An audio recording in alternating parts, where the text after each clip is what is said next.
My name is Narita Barra KC. I'm a criminal barrister based in London. The morning of Sunday the 12th, Ian Bennett went over to Kerry's flat and went into her flat and then phoned the police and the ambulance. Ian Bennett is the boyfriend of Kerry Woolley, a mother of two. He made a 999 call, which was along these lines: I have walked into my girlfriend's flat. I don't understand what's happened. It's a terrible scene. She's clearly been hurt and injured, and I don't know what to do. What should I be doing? And he was having a panic attack, an anxiety attack on the phone. Please, ambulance. The police and the ambulance, when they arrived at the ground floor flat, found a very bloodied scene. Kerry Woolley was on the floor in a state of undress. She had substantial wounds all over her body. And the flat effectively looked as though somebody had come into it without permission. As the police locked down the crime scene inside Kerry Woolley's flat, outside, body cameras capture the real-life drama which is unfolding. I'm sorry, sir. When was the last time you saw her? 1 o'clock, I left hers this morning. Here? Yeah, we was having a few drinks. I left her at 1. My mum and dad had a big argument at home, so I went home last night to make sure everything was all right there. Right. And then I've been trying to ring them and text all day, no answers. So I just thought I'd knock on, and the door wasn't open. I had to pull the handle. Yeah. And then I walked into that. There were calls made by Ian Bennett to other family members to alert them that Kerry has been killed and to explain that he has come across the scene. So within a very short period of time, most of the family members are now aware of what's happened. Ian Bennett displays all the emotions of a traumatised, bereft boyfriend. You can see that he's trying to display the emotion that he thinks the partner or friend of someone who's just been murdered would show. Investigators soon learn that Ian and Kerry haven't been together for very long. Kerry actually only knows Bennett for a matter of weeks, 5 or 6 weeks, so their actual friendship and their connection doesn't have a great deal of time to progress. Bennett is really embedding himself into Kerry's life. He's positioning himself as this crutch for Kerry. Police investigating Kerry's death begin delving into her backstory. They learn that before she met new boyfriend Ian Bennett, there's been turbulence in her life. Hers, though, is a supportive family. Kerry was a couple of years younger than me. As children, we were very close. My mum always used to dress us the same. We were best friends right throughout life. We were always together. We used to go to the park together. We used to play with our neighbours. Everything we did together. I became a teenager first, obviously, and I did my own thing. But as we met our first boyfriends, the four of us were inseparable. Holidays, nights out. As a teenager, Kerry begins building a career at a life insurance company. I first met Kerry when she was a bright-eyed, bubbly 15-year-old. She came to work at the same organisation that I did as a support clerk. So she was starting at the bottom of the ladder. Kerry was very competent. She was just this bubbly girl that everyone wanted to talk to. She was very popular as she got older. Everybody knew Kerry for a smile. She was just a beautiful, beautiful young lady, inside and out. Kerry turns heads wherever she goes. She was very elegant, she was beautiful. She never went anywhere without hair or makeup done. I remember meeting Kerry and her sister Lisa very clearly. One Friday afternoon, these two beautiful businesswomen walked in, long blonde hair, and the pub just stopped and looked at them. There wasn't a man around who didn't look at Kerry or admire her from a distance. And if you ever got speaking to her, how bubbly she was. Steve Mallon becomes ever closer to Kerry's sister, Lisa. After some years, me and Lisa became best friends. Blossomed into something else, egged on by Kerry. As love blooms for Lisa and Steve, Kerry also meets a man that she falls for. And soon, big news, she's expecting. From the moment that she got pregnant, she blossomed. Yeah, she went from being the young Kerry that we knew to being very much a young lady. She just came into her own. It's not long before Kerry has a second child. She appears set for life. She had 2 beautiful children. She had a lovely home. She drove around in nice cars. She had everything. Her family meant everything to her. To everyone on the outside, she had the perfect life. She had everything. In her job, too, Kerry excels. She worked her way up through claims handling roles, became a support coordinator. And at that point in time, Kerry and I worked alongside each other. And then Kerry became a claims team manager. She worked on numerous different teams within the department, whether it was motor, real estate, construction engineering. She got promoted quite quickly. It is now on Kerry's timeline that life becomes less perfect. Detectives uncover the seeds of what makes her vulnerable to Ian Bennett. On a Friday, quite often we would head for the pub, have a quick lunchtime drink. That was something that quite a lot of people in the office in the early days used to do. Friends and family tell detectives about when Kerry's drinking becomes a serious problem. We noticed that she was probably drinking a bit more than what she normally does. All of a sudden, trips to the pub seemed to be becoming more of a frequent thing with Kerry again, and not just on a Friday. And I remember one day we'd gone to the pub. It was a lovely summer afternoon, just to have a quick drink. And bless her, she was rather thirsty, so her first drink had been downed a little quicker than perhaps I'd remembered them to be. And then she was going to have another, and it was like, you have to drive home to pick the children up. Do you think that's a wise thing to do? Police see a lifestyle which leaves Kerry at risk. Those around her put themselves on high alert. Her partner confided in us a bit more how he was struggling with Kerry. And then there was an incident where he said, well, I've had to take the car keys off her. And that was shocking. Her relationship with her partner wasn't going perhaps as well as it had been. There were times when obviously she would come into work or we'd have conversations and things perhaps weren't as rosy as they had previously been. But then one day she just seemed to be losing a lot of weight. Her vibrancy was not what it had been. Evidence of frailty emerges as Kerry's drinking ultimately contributes to a separation from the father of her 2 children.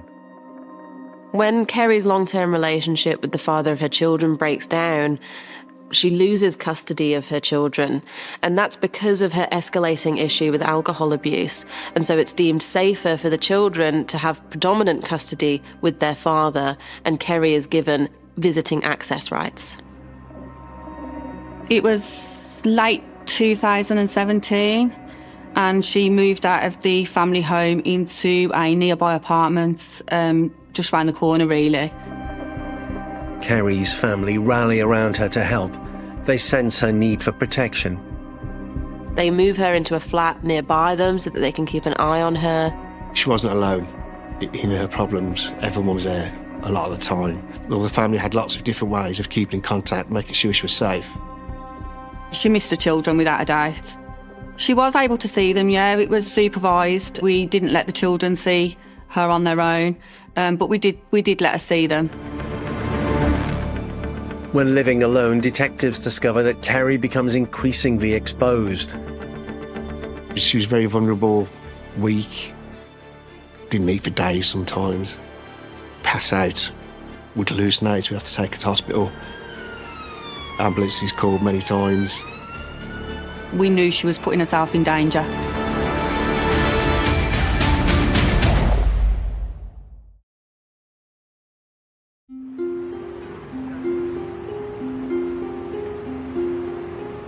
At work, Carrie Woolley's issues with alcohol become hard to hide. On one of the days, Kerry had fallen asleep at her desk. Obviously because she'd had a drink. And again, she was sent home. It was hard. It was really hard to watch her. To know that you wanted to be there and to help her. But actually were unable. In all aspects of her once successful life, investigators discover a downturn. She's made redundant. All of these circumstances combined leave Kerry in a really vulnerable state because her life as she know it has entirely changed. She's worked in the same job for a long time, she's had the same relationship for a long time, and just over a short span of months, that's entirely turned on its head and she's feeling lost and she's feeling alone. Absolutely no way I would have thought this would have happened to Kerry. Around this time as well, the beginning of the COVID-19 pandemic kicks in. And so on top of all of these issues that she's facing, suddenly the world's in this very unprecedented space. She becomes very isolated. She doesn't have access to her children, and everything escalates further out of control. There was no focus for her. She got no reason to get up in the morning. She got no reason to be taking any care and pride. Kerry's spiralling dependence on alcohol leaves her all but defenceless as she looks for company online. The pandemic means that friends and family are not around to see who's coming in and out of her life. Ian Bennett is not the only man to be considered by detectives as her killer. She was speaking with friends, potentially speaking with strangers or people that she knew but didn't know, if that makes sense. She could have been talking to anybody. She's lost her job, she's lost her family, she's lost a lot of the connections around her, and she's very lonely. And because of that, it means that she's maybe less likely to discriminate the people who are coming into her life. Maybe she's vetting them less because she's just looking for human connection. And that means that people who are out there and want to abuse people can take advantage of that situation. They take advantage of that vulnerability because they know that she's not in a position to defend herself. When she was in the flat, it just seemed as if the word was out. And she was a very vulnerable person. And just idiots would just turn up, and she befriended a lot of idiots. People just taking advantage. And people were like asking, can I borrow money? Can I do this? Kerry Bean, what she said, oh yeah, just, don't give me back. She did have money. So yeah, potentially they were trying to get something from her.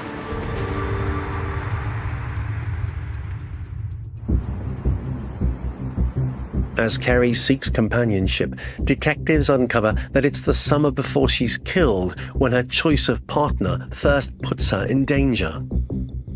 Kerry enters into a new relationship, and he wasn't a particularly pleasant person towards Kerry. There were times when I would see her or speak to her, and you could tell in her voice that it hadn't all been going well.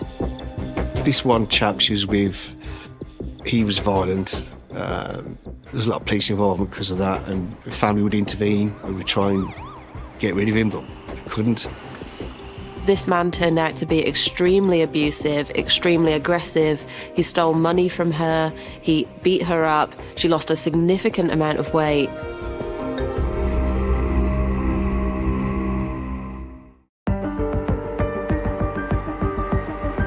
It is this period of her life, May 2020, when detectives pinpoint the moment Kerry appears at most risk. It's a moment she reconnects with an old school friend through social media. Kerry connected with Bennett online, and that's because A, he was a familiar face, they'd gone to high school together, despite not being that close, but B, also the fact that this was just another person for her to feel some warmth from. He was from the same area as her, he lived near her family, so he kind of felt like a safe bet. Sort of thought, well, here we go again. Who's this guy? But he did come across okay. He was in contact with Lisa a lot, a little bit of a pest, but it was also a way of Lisa keeping contact with Kerry. He did go to the same school as us. He drank in the same local pub that we drink in, but I'd never actually crossed paths with him. So he was 38 and she was the same age but a year above him at school. Kerry introduced him to me over the telephone and she seemed happy. He seemed nice, she seemed happy. Obviously, she didn't have the children, she hadn't got work. A lot of her friends had sort of, I wouldn't say disappeared, but had distanced themselves from the situation. So yeah, she craved the company. When Kerry meets Ian, it's not entirely clear the exact diameters of their relationship. Most accounts suggest that this was predominantly a friendship, a companionship, though there is some suggestion that it involved an element of sort of friends with benefits. But this was not someone that Kerry was looking to be in an exclusive relationship with by any means. Murder Squad detectives build a picture of a man with few friends. In his 30s, he's still very close to mum and dad. At this point, Ian Bennett is living with his parents. He doesn't have a huge social circle and is most often seen socialising with his father down at the pub.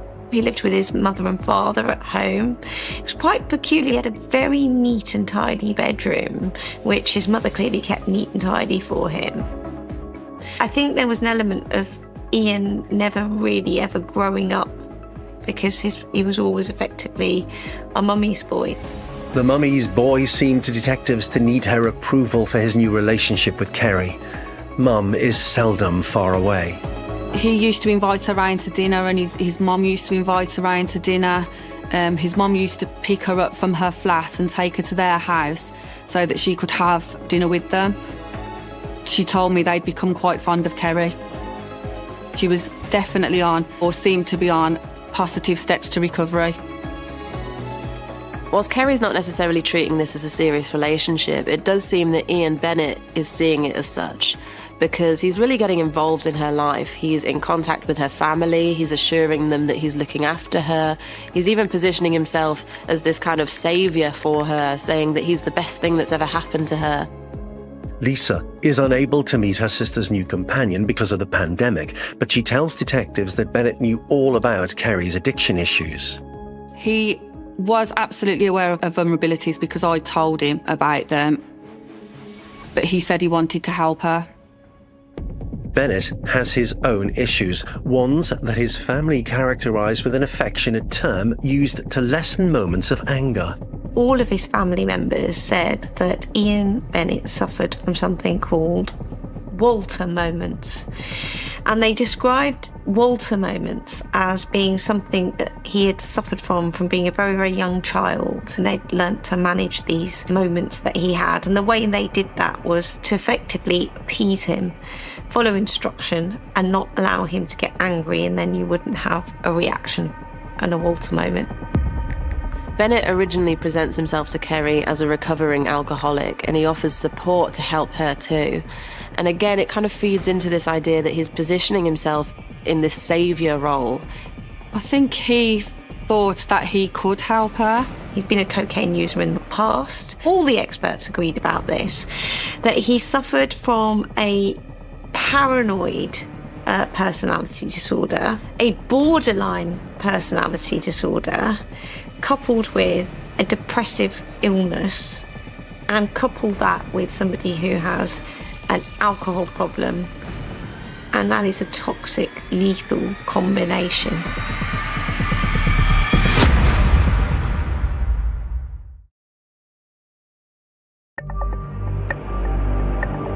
Because of his behaviour just a few weeks into their relationship, Ian Bennett has become police suspect number 1 in the murder of Kerry Woolley. Weeks into the relationship, he became possessive. He didn't want anyone to go near her. He said if old boyfriends or anything had contacted her, then he would kill them.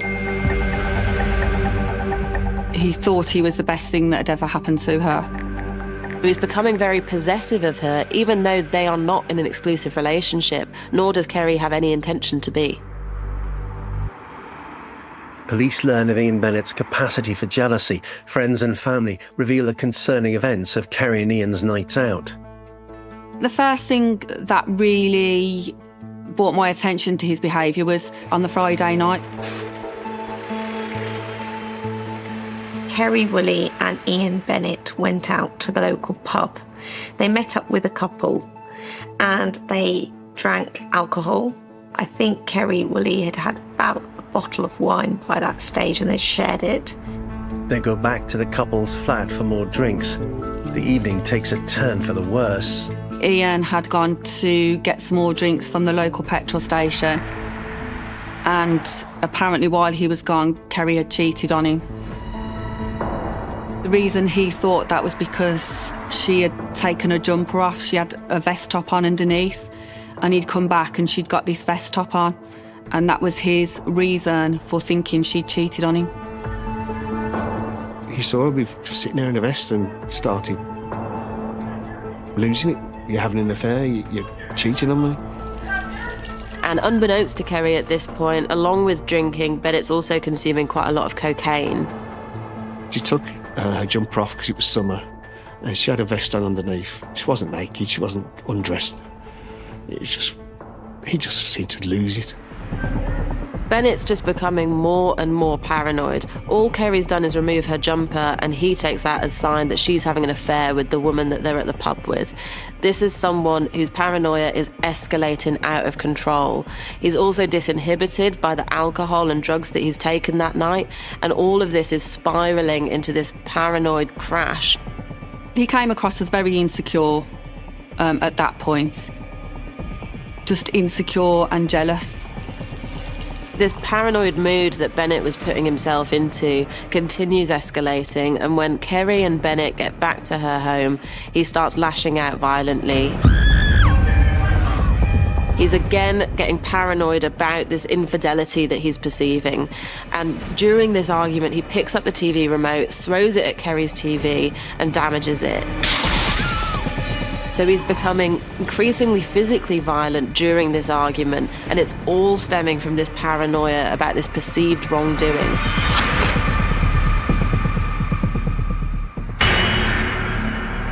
Bennett leaves Kerry's flat and on the way home contacts Lisa. It started on text message, and then it turned into a phone call because it was very late. It was like 1 o'clock in the morning. He was angry. He was very angry. He was walking home, and he basically said to me that what he felt like doing was throwing himself in front of a train. He had to walk past the train station to get home, and he felt like throwing himself in front of a train. Kerry tells friends that the evening's incidents make her sister want to end the relationship. She just didn't think that it was what she needed in her life. Kerry's talking to her friends and is saying that she feels that Bennett's becoming quite controlling, that he wants more from this friendship than she does, and that actually she's going to call it off. She doesn't want to see him anymore, and instead she just wants to focus on her recovery. And not only that, but she's planning to tell him. She was cutting back on her drinking. She was reconnecting with the children. And I think she'd actually finally accepted that having those types of people in her life, it wasn't the way forward. So actually, it was like, yes, Kerry, we've turned that corner. And it was just a shame that within hours of that conversation, it had all gone horribly, horribly wrong.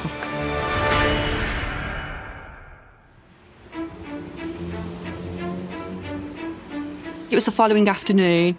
They both seemed they'd sorted out what had happened. So events unfolded with Saturday, 12th of July. There were messages between them to suggest that everything was okay again. They spoke about the television and told me how he was going to replace the television. Yeah, they seemed absolutely fine. I think it was about 4:30 on the Saturday afternoon. On Saturday, 11th of July, Kerry and Ian spend the evening together.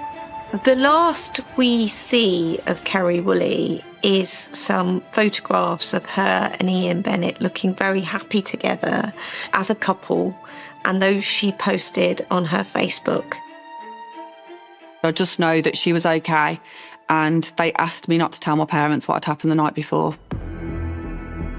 However, just 24 hours later, Ian Bennett is back on the phone to Lisa. He contacted me the following day and asked if I'd spoken to Kerry. And I hadn't. And he went on to tell me how they'd had another row that night, and she was annoyed with him because he'd left her house at 1 o'clock in the morning. So this is 1 o'clock on the Sunday morning. And gone home, and she was annoyed with him for doing that. He sounded normal on that call. The following day I received a message from him at about 2:30 in the afternoon, asking if either me or my parents had spoken to Kerry that day. We hadn't. I think I then asked him if he'd spoken to her, and he hadn't either. And the response of the family was effectively to say, well, don't panic too much. She may have just had a bit too much alcohol, and when she's feeling a bit better and she's come round, she may be in touch. So the alarm was not raised. Next thing then was a message that I received about an hour later. And he told me that he'd gone into the flat, the door was unlocked. He'd walked in and it looked like Kerry had been attacked, and there was blood everywhere, and he thought she was dead. Police, ambulance.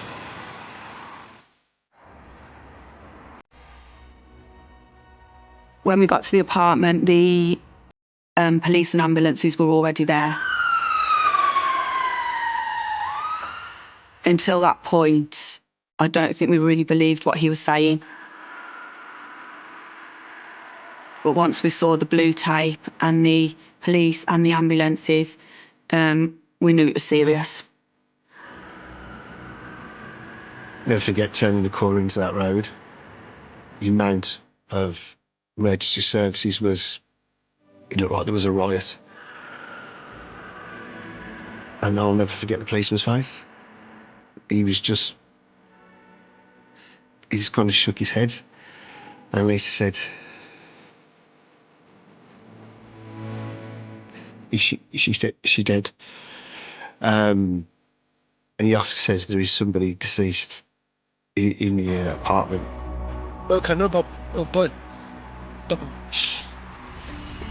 And we could see Ian Bennett outside the front of the apartment. Your mind starts racing with you.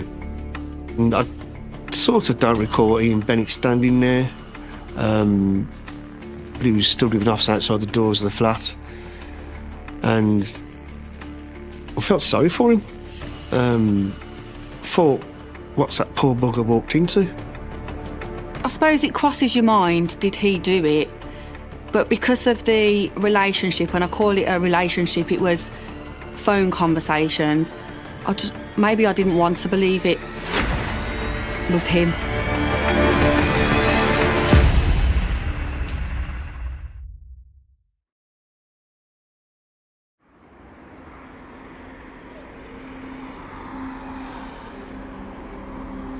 One o'clock I left hers this morning. Here. Yeah, we was having a few drinks. I left here at 1. My mum and dad had a big argument at home, so I went home last night to Ian Bennett denies being a killer. Has he made a mistake? Detectives trawl CCTV footage.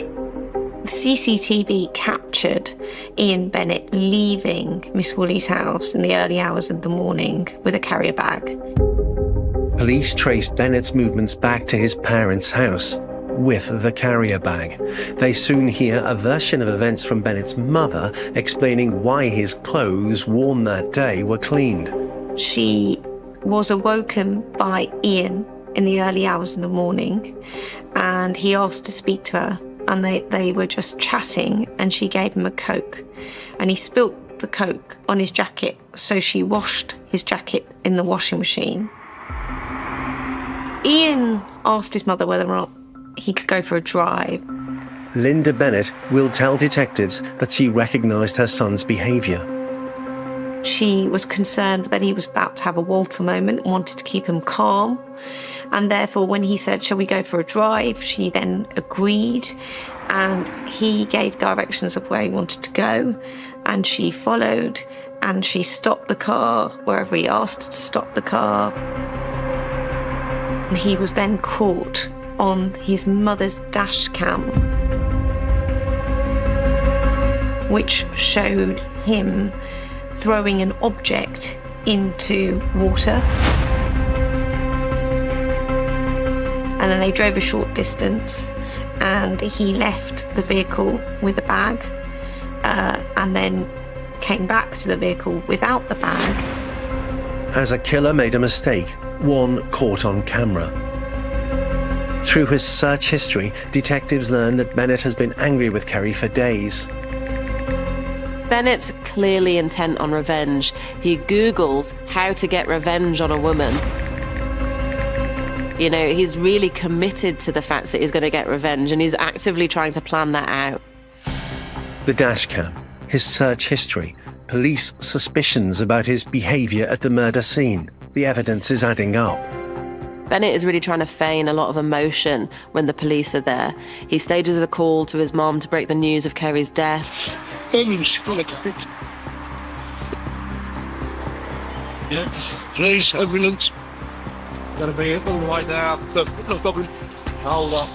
What we actually can see is that not a lot of it is genuine, and the police pick up on that. The next thing I really remember is he's put into the back of a police car and arrested for murder.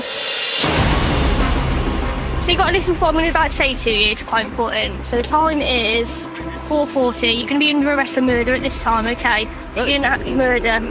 It's a suspicion at the moment, okay, based on obviously what's happened to you. I think they may have handcuffed him, walked him round, put him in the back of the car. Thoughts that were going through my head were, how on earth were we going to tell her children? How on earth were we going to tell two small children that their mum had been killed? Ian Bennett's mother, who's arrived at the scene to support her son, is also arrested. Where are you going? So at the moment we'll be going to custody. I don't know which custody, I'll let you know. Possibly going to be Coventry, hopefully. Coventry? Yeah. Both Mum and Ian Bennett are brought into the custody suite together. And the prosecution case was that Mum was lip syncing to Ian Bennett, dash cam, dash cam.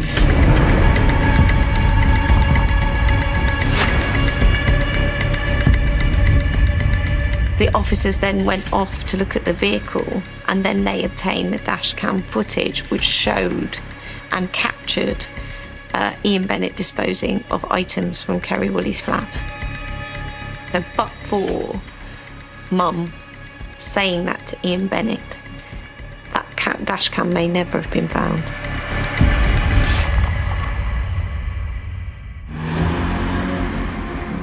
The dash cam reveals that when Linda Bennett takes Ian for a drive in the early hours of the 12th of July, the purpose isn't, as she claims, to calm him down. The first stop was by the canal, where Ian was captured on footage disposing of an object. It transpired to be that that was one of the knives, because when the canal was dredged up, that is what they found. They then stopped in a wooded area nearby. Kerry's blood-stained wallet is later recovered in this woodland.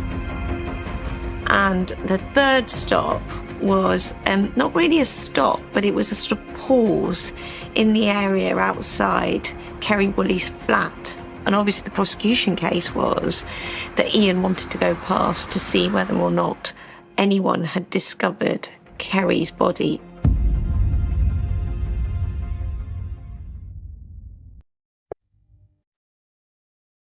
Prosecutors line up their evidence to prove a charge of murder and begin with the ferocity of the attack.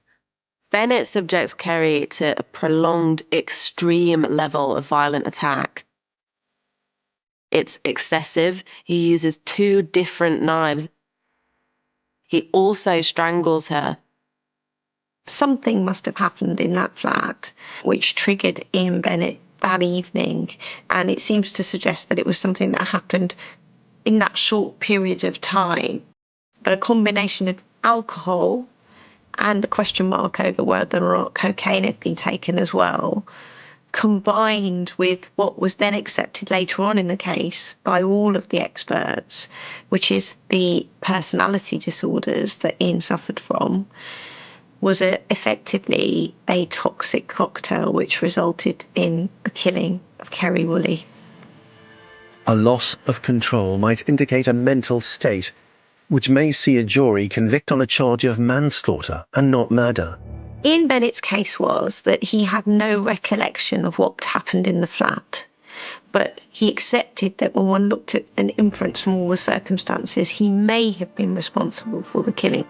But the second limb of his defence was, if I was responsible for the killing, then at the time of the killing, I was suffering from an abnormality of mental reasoning. So I didn't really know what I was doing, because for that short moment, I lost all ability to reason and my mind.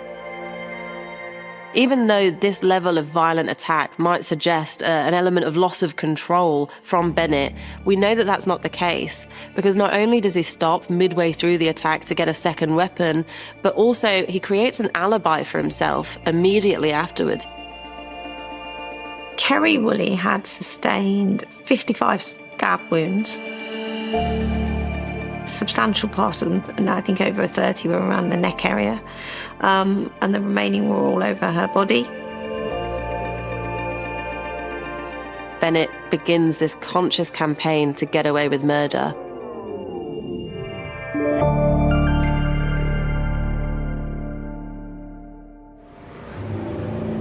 But police are confident Bennett won't get away with it.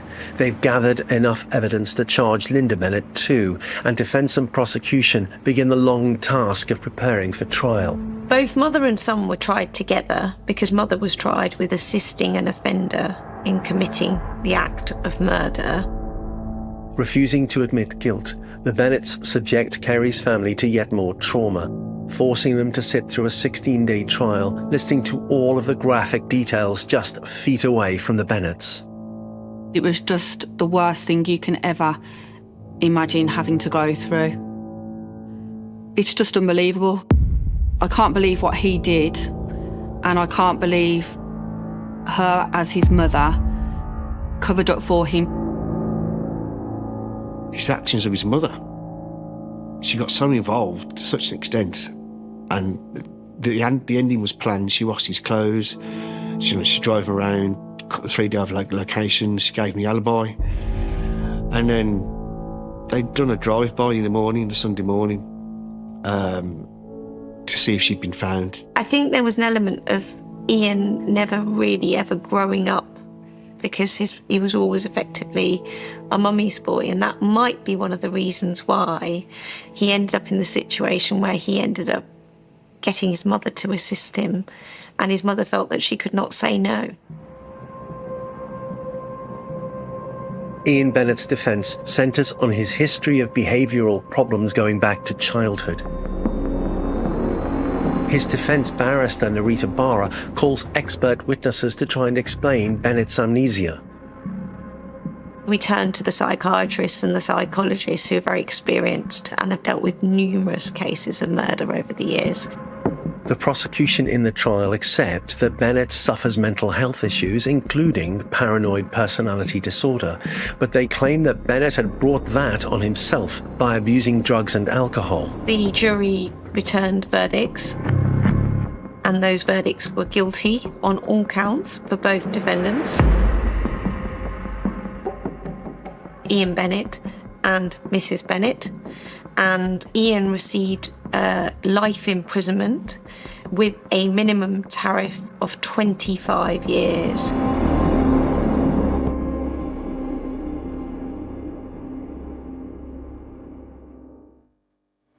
Bennett's ultimate mistake was in carelessly creating a record of his movements, which led police to the murder weapon. Life is life. But it's not, is it? It's not. Although he's there, and we're told that he won't ever be coming out. He's still breathing. He still has contact with his family. Kerry's family don't have that. Kerry's friends don't have that. It all just seems very, very unfair. I don't think I saw the breakdown until it was too late. Camera evidence from Bennett's own mother, and reading her lips when mouthing dash cam shows him to be a liar, and places his mother in the frame for charges related to the killing.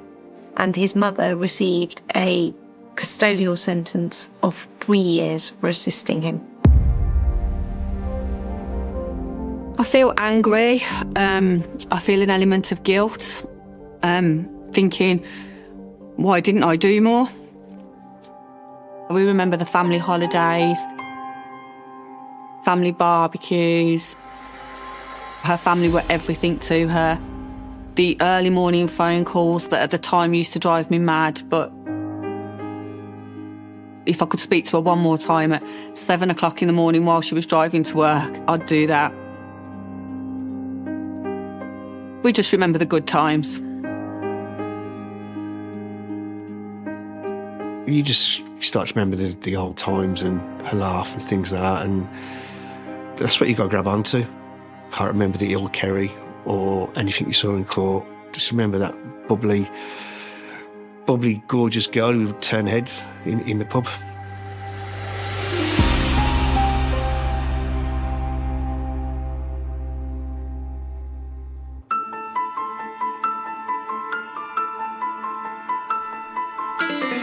There is a profound, almost sacred quiet that falls over a busy market when the day finally ends.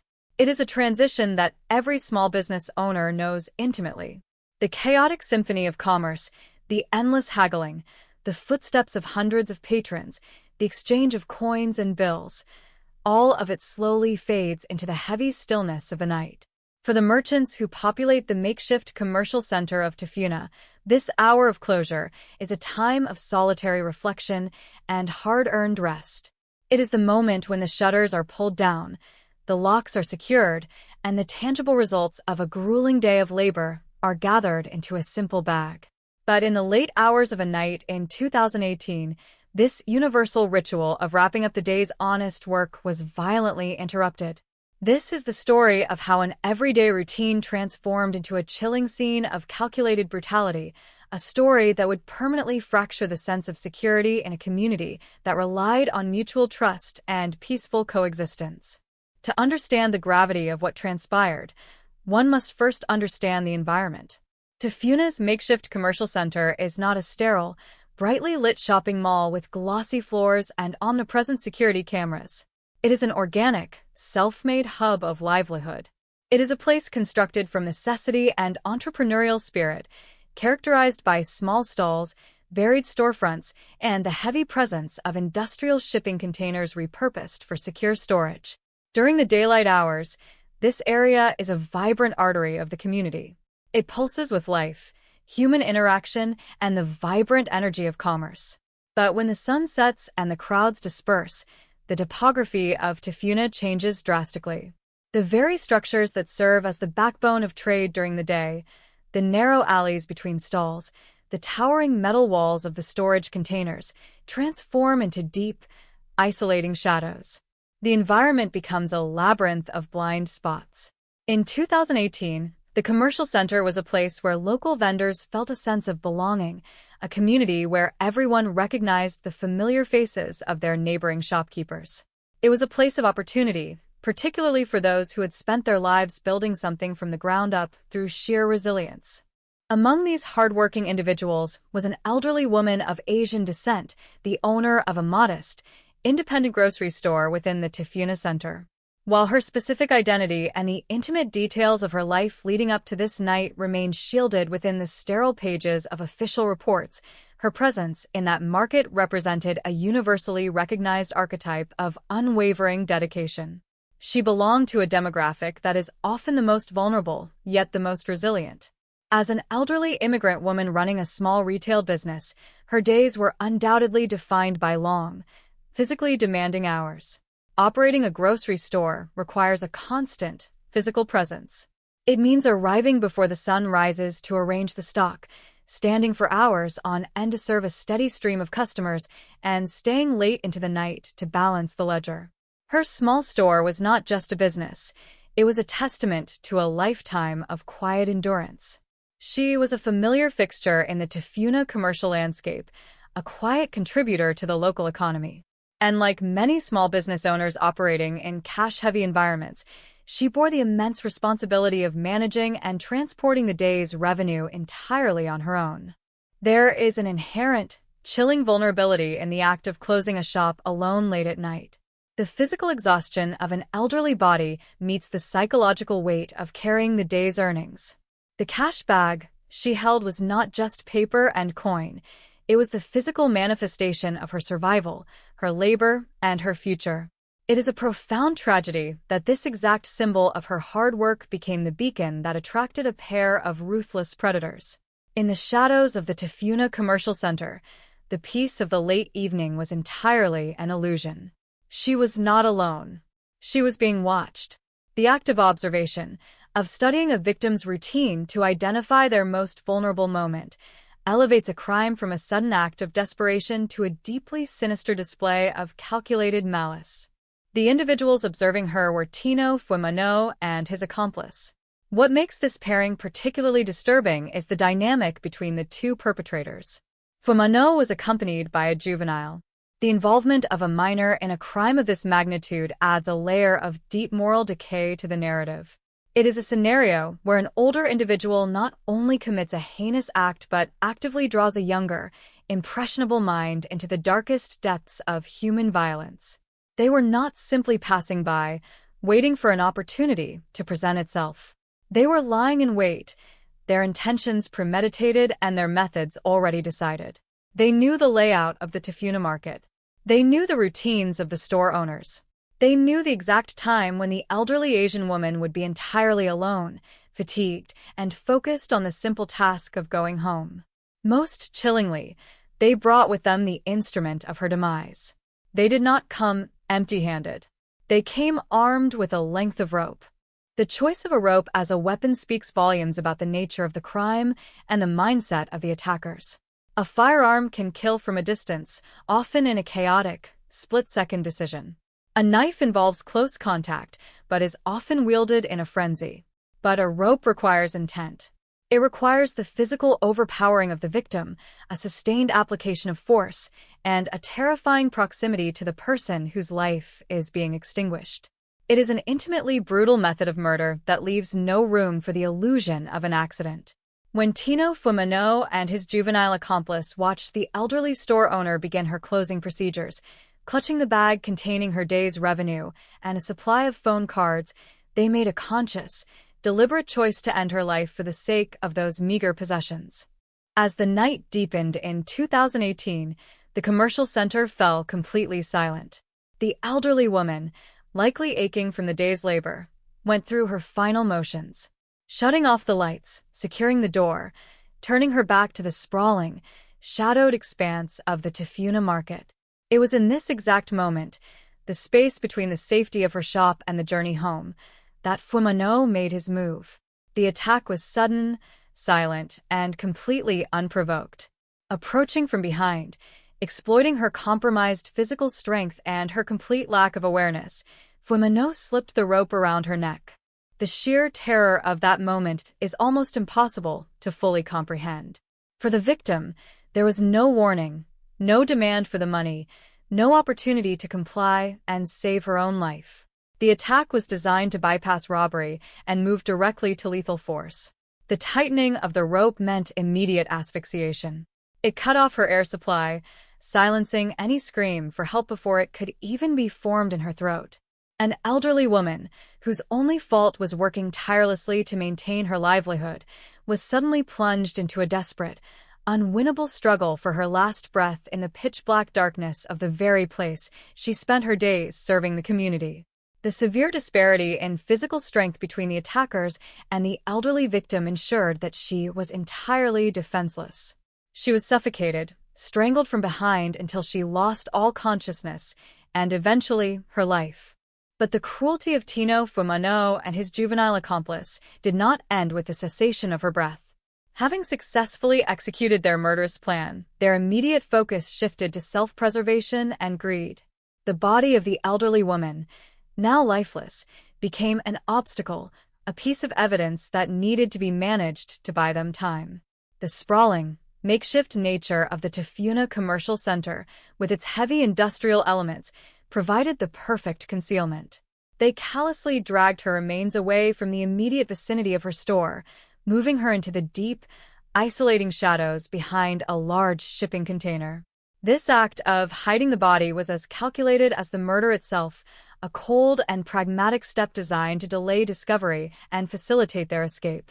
Once the victim was out of sight, discarded behind the cold, corrugated metal of the storage unit, the perpetrators stripped her of the items that had cost her her life. They took the bag of cash, representing every transaction, every hour of standing, every ounce of effort she had expended that day. They also took the phone cards, small commodities that held value in the local economy. For a handful of paper money and some plastic cards, they had snuffed out a human life with terrifying ease. They then melted back into the darkness from which they came, leaving behind a silent crime scene and a community that was about to wake up to a horrific new reality. When the morning eventually broke over Tafuna, the discovery of the crime shattered the foundations of the community. The makeshift commercial center, usually a beacon of local resilience and hard work, was suddenly transformed into a landscape of fear. The news of the brutal strangulation of an elderly, defenseless shopkeeper rippled through the stalls and stores. It was not just the loss of a life, it was the loss of innocence for an entire district. The realization that an individual could be stalked, violently attacked from behind, and discarded behind a shipping container solely for their daily earnings struck a deep, paralyzing chord among the small business owners. The vendors, particularly the elderly and the immigrant populations who often felt marginalized or vulnerable, were forced to look over their shoulders. The peace of Tafuna was broken, replaced by a lingering, toxic anxiety. The psychological impact on the Tafuna commercial district cannot be overstated. When a community built on the informal economy, where trust and familiar routines are the bedrock of daily operations, experiences an act of violence so clinical and ruthless, the very fabric of that society begins to unravel. Every shopkeeper who arrived the next day to unlock their doors, every vendor who counted their cash as the sun went down, was forced to confront the grim reality of their own vulnerability. The shipping containers, previously seen as mere symbols of commerce and storage, suddenly took on a sinister aura. They were no longer just metal boxes. They were potential hiding places for predators, monuments to a horrific crime. The shadows they cast grew longer and more menacing in the minds of those who had to navigate them. Furthermore, the specific targeting of an elderly woman of Asian descent highlighted a grim intersection of vulnerabilities. In many commercial hubs around the world, immigrant entrepreneurs form the backbone of local retail, often operating on razor-thin margins and putting in hours that few others would endure. They frequently become pillars of their immediate micro-communities, yet they remain socially isolated in broader terms. They are perceived as soft targets, people who carry cash, who work late, and who might lack the physical capability or the social resources to mount a formidable defense. Fumano's choice of victim was not an accident of geography. It was a deliberate exploitation of these intersecting vulnerabilities. He saw an elderly woman not as a human being with a lifetime of experiences and value, but as an easy obstacle standing between him and a day's worth of small bills. As we delve into the details of this tragic event, we must confront the uncomfortable truths it presents. We must examine the stark contrast between the victim's lifelong dedication to honest labor and the perpetrator's instantaneous decision to employ lethal violence for fleeting gain.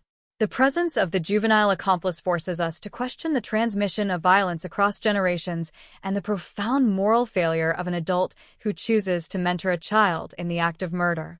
The rope, the container, the darkness, These are not just elements of a crime scene. They are the physical manifestations of a deeply rooted evil that briefly claimed the Tafuna Commercial Center as its own. This is the story of a night where the fundamental right to work and return home safely was violently stripped away, leaving a legacy of sorrow and a community forever changed by the shadows that lurk just beyond the edge of the light. To truly grasp the profound tragedy of the events that unfolded in 2018, it is essential to first understand the world in which the victim lived and worked. The Tafuna Makeshift Commercial Center was not merely a physical location. It was a living, breathing ecosystem built on the sheer willpower of its inhabitants. Unlike meticulously planned urban retail districts with standardized storefronts and centralized security, this informal hub grew organically out of necessity. It was a patchwork of enterprise, a sprawling maze where corrugated metal, faded tarpaulins, and heavy industrial shipping containers formed the architecture of daily survival. During the daylight hours, this center was a cacophony of human endeavor. It was a place defined by the relentless tropical heat, the mingling aromas of street food and fresh produce, and the constant, overlapping chatter of diverse languages. For the people who navigated its narrow alleys, it was the epicenter of their local economy. It was a place where working-class families purchased their daily bread, where laborers bought their supplies, and where immigrant entrepreneurs carved out a meager but dignified existence. The merchants of Tafuna were a hardy collective.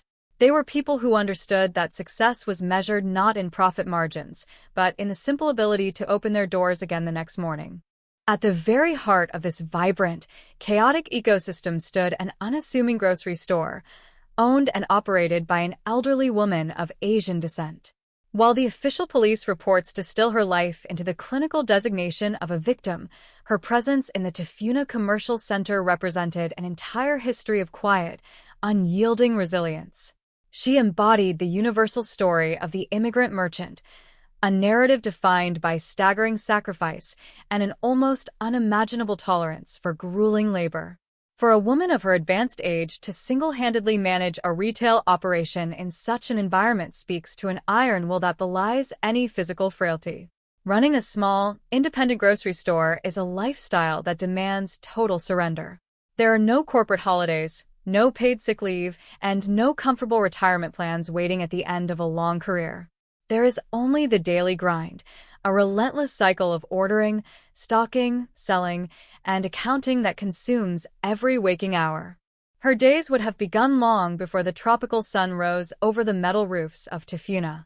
The morning routine of a solitary shopkeeper involves heavy lifting, breaking down cardboard boxes, and meticulously organizing shelves to maximize every square inch of limited space. It requires standing on concrete floors for 12 to 14 hours a day, greeting a constant stream of faces, and engaging in hundreds of microtransactions. Her store was likely a lifeline for the immediate neighborhood. It was the place where locals came to buy staple foods, cold beverages to combat the afternoon heat, and household necessities.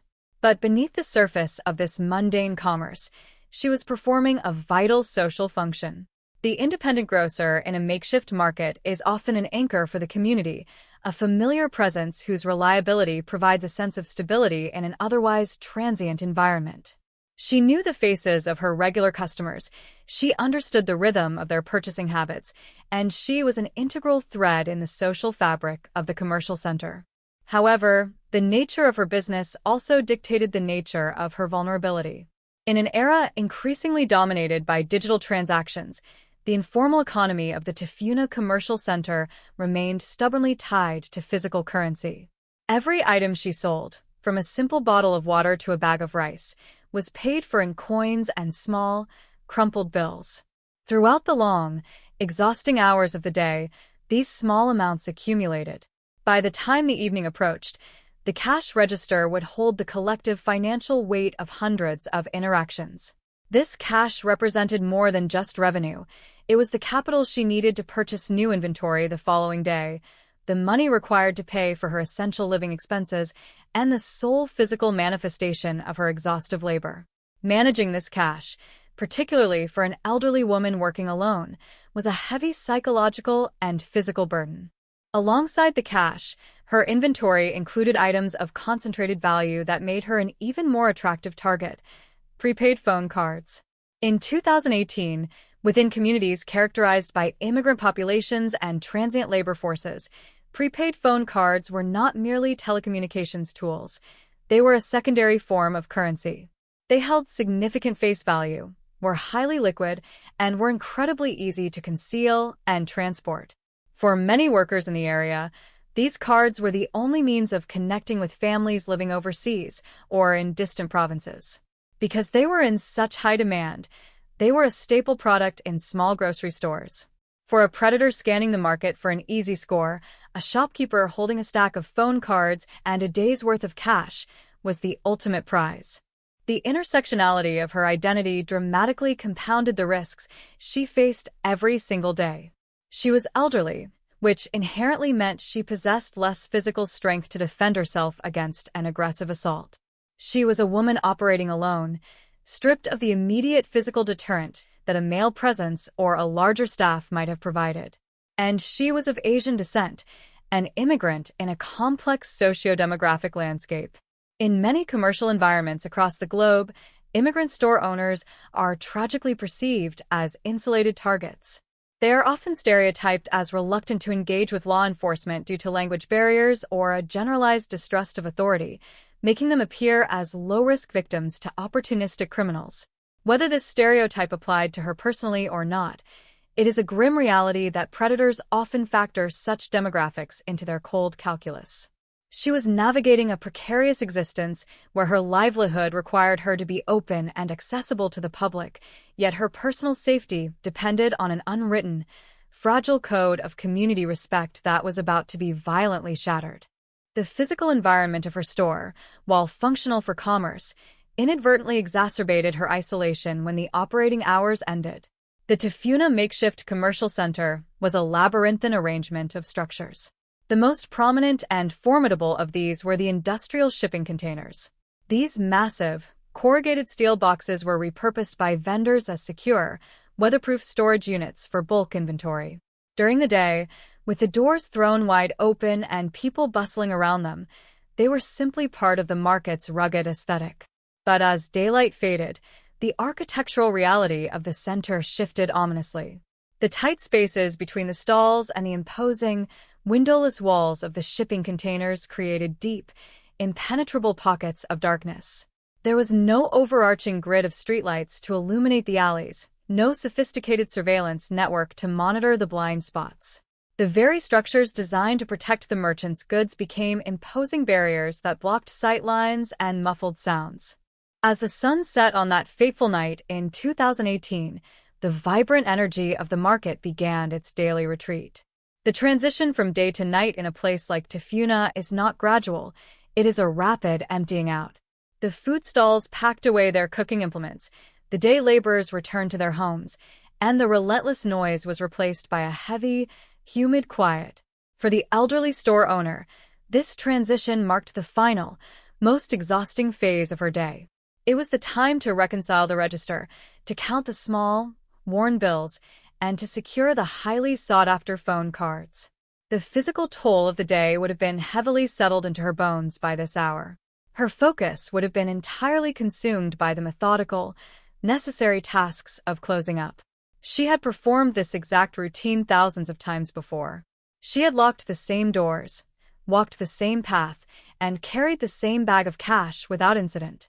The repetition of survival often breeds a false sense of security. When you survive a harsh environment for decades, you begin to trust the shadows that surround you. She had absolutely no reason to suspect that the darkness enveloping her small grocery store was harboring a lethal threat. She could not have known that the unwritten social contract of the market, the mutual respect that prevented the community from turning on its own hardest workers, had been unilaterally voided by two individuals lurking in the periphery. She was entirely absorbed in the solitary responsibility of an independent merchant. The bag containing her daily earnings and the phone cards was likely held close, a gesture of protection born from years of hard-earned caution. Yet, this very caution, this necessary handling of her livelihood, was the exact beacon drawing Tino Fumano and his juvenile accomplice toward her. They were not deterred by her age or the obvious frailty of her frame. Rather, they were emboldened by it. The profound tragedy of the victim's profile lies in the stark contrast between her life's purpose and the senselessness of her end.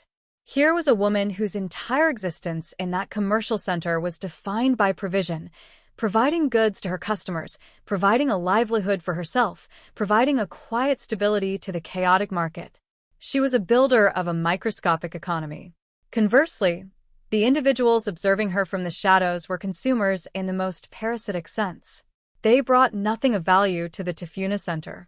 They observed her lifelong dedication and saw only a temporary solution to their own greed. The juxtaposition is a chilling reminder of the fragility of human endeavor. Decades of early mornings, physical exertion, and honest trade were about to be erased in a matter of minutes by someone who possessed a length of rope and an utter absence of human empathy.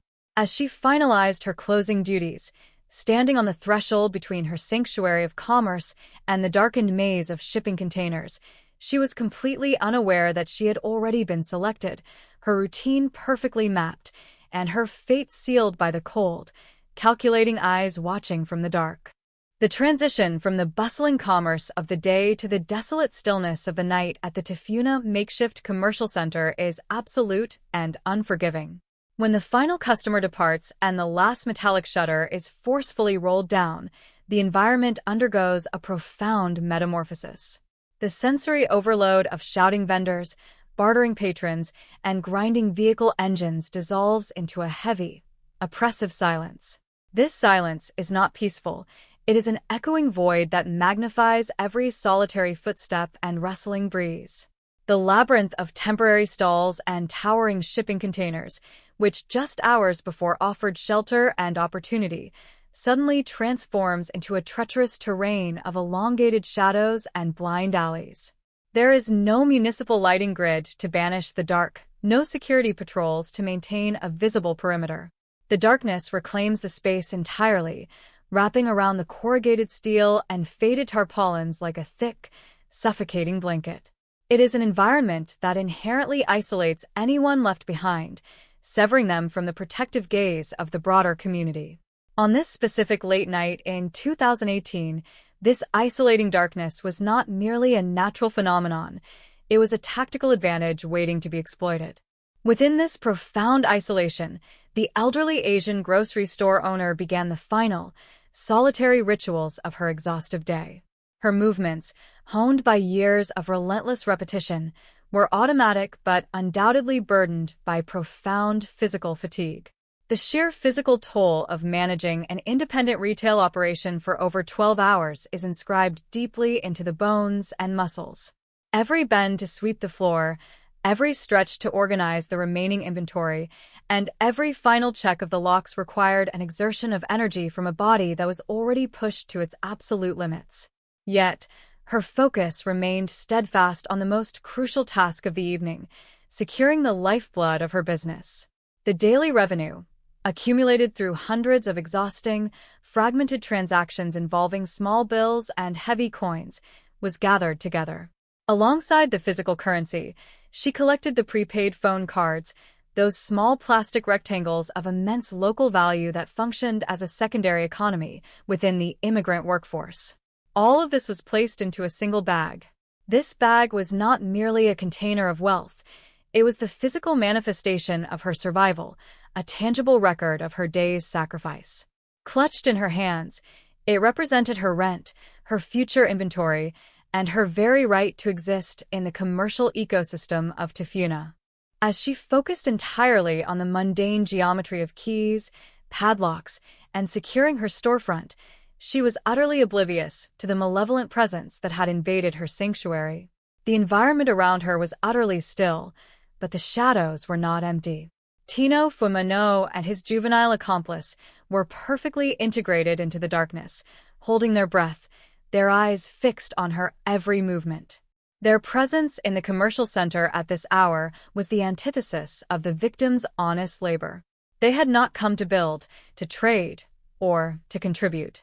They had come to harvest the fruits of someone else's lifelong struggle. The dynamics of their partnership add a deeply disturbing layer to the impending tragedy. Fuimano, the adult architect of this ambush, was not acting in a sudden fit of blind desperation.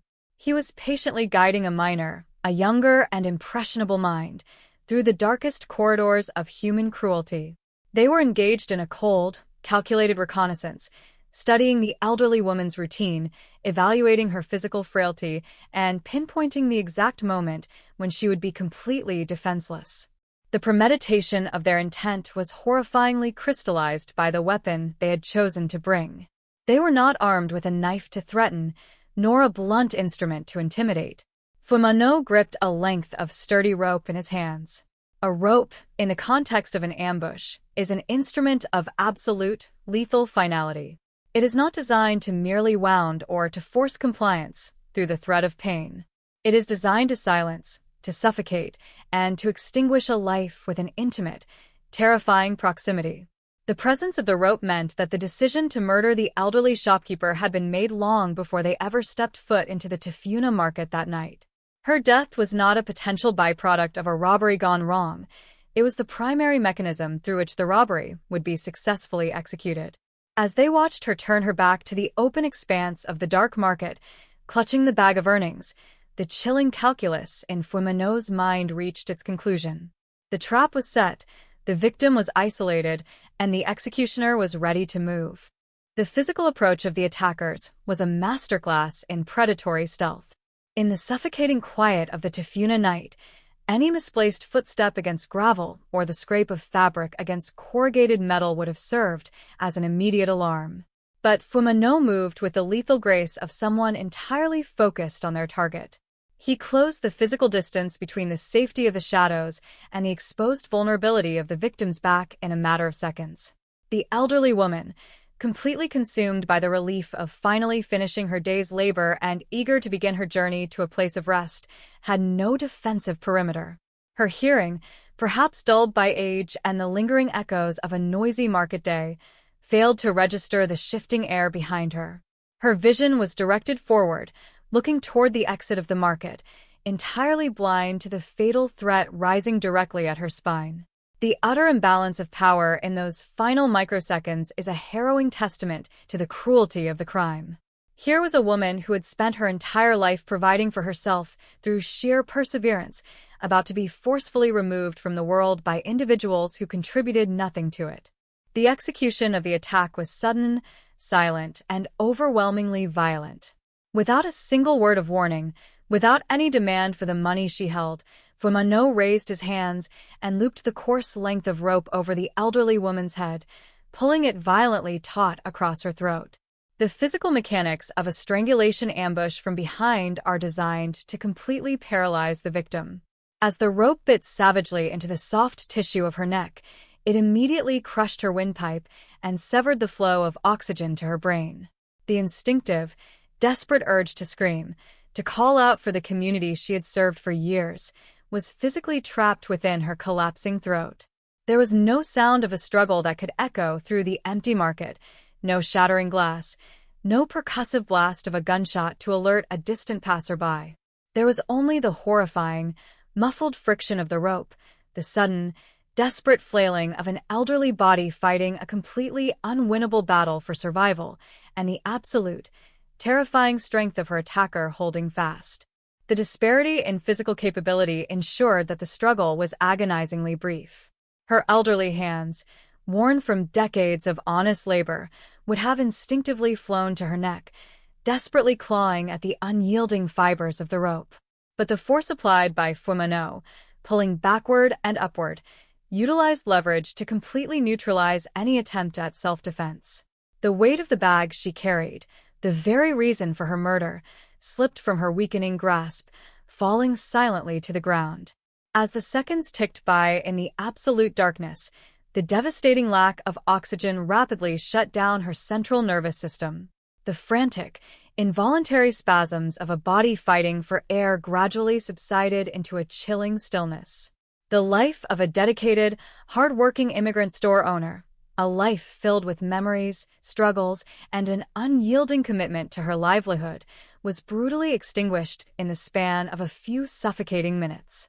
When Fumano finally released the tension on the rope, the elderly woman collapsed entirely, no longer a living pillar of the Tafuna community, but a tragic casualty of unfathomable human greed.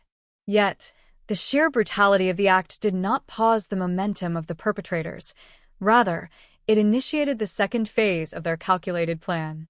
Standing over the lifeless body of their victim, Fumano and the juvenile experienced no apparent crisis of conscience, no paralyzing horror at the magnitude of what they had just accomplished. Their immediate priority was practical logistics and the swift acquisition of their prize. They understood that a body lying in the open pathway of a commercial center, even one as dark as Tafuna, was a glaring beacon that would inevitably draw attention the moment the sun rose. They needed to manufacture a window of time to guarantee their escape and sever any immediate connection between the location of the murder and their own identities. To achieve this, they turned their attention to the massive industrial structures that define the market's architecture. With callous efficiency, they grabbed hold of the elderly woman's remains and began to drag her away from the immediate vicinity of her storefront. The indignity of this act compounded the horror of the murder. They pulled her lifeless form across the rough, unforgiving ground of the market, dragging her into the deepest, most impenetrable pocket of darkness available, the narrow, claustrophobic space situated directly behind a massive steel shipping container. This specific location was chosen with cold precision. The towering, rusted walls of the container effectively blocked any ambient light and shielded the space from the primary walkways used by other vendors. It was a blind spot within a blind spot, a makeshift tomb designed to swallow the evidence of their atrocity. They wedged her body into this neglected corner, ensuring that she would remain hidden from the casual observer, delaying the inevitable discovery and giving themselves the crucial hours needed to vanish completely. Once the physical reality of their crime was concealed in the shadows of the container, the final, pathetic objective of their mission was fulfilled. They returned to the spot of the ambush and retrieved the bag that had cost an innocent woman her life. They ripped open the fabric, their hands greedily pulling out the physical remnants of the victim's final day on Earth. They took the crumpled, sweat-stained bills and the heavy handfuls of coins that represented hours of endless standing and customer service. They snatched the stacks of prepaid phone cards, the plastic commodities that had sealed the woman's fate. The total value of their plunder was undoubtedly minuscule when weighed against the infinite value of a human life, yet for Fumano and his juvenile accomplice, it was the triumphant conclusion to their dark enterprise. Clutching the stolen cash and the telecommunication cards, the two figures turned their backs on the atrocity they had committed. They did not run, but rather melted seamlessly back into the oppressive darkness of the Tafuna Commercial Center, retracing their steps through the labyrinth of stalls and escaping into the surrounding night. The market returned to its absolute silence, indistinguishable from any other night, holding a horrific secret behind the cold steel of a shipping container. The elderly woman's shop remained locked and dark, an empty monument to a life abruptly and violently stolen, as the quiet hours ticked slowly toward a devastating dawn. The discovery of the crime in the early hours of the morning acted as a seismic shift, rippling through the delicate, informal structures of the Tafuna Commercial Center and fundamentally altering the collective psyche of its inhabitants.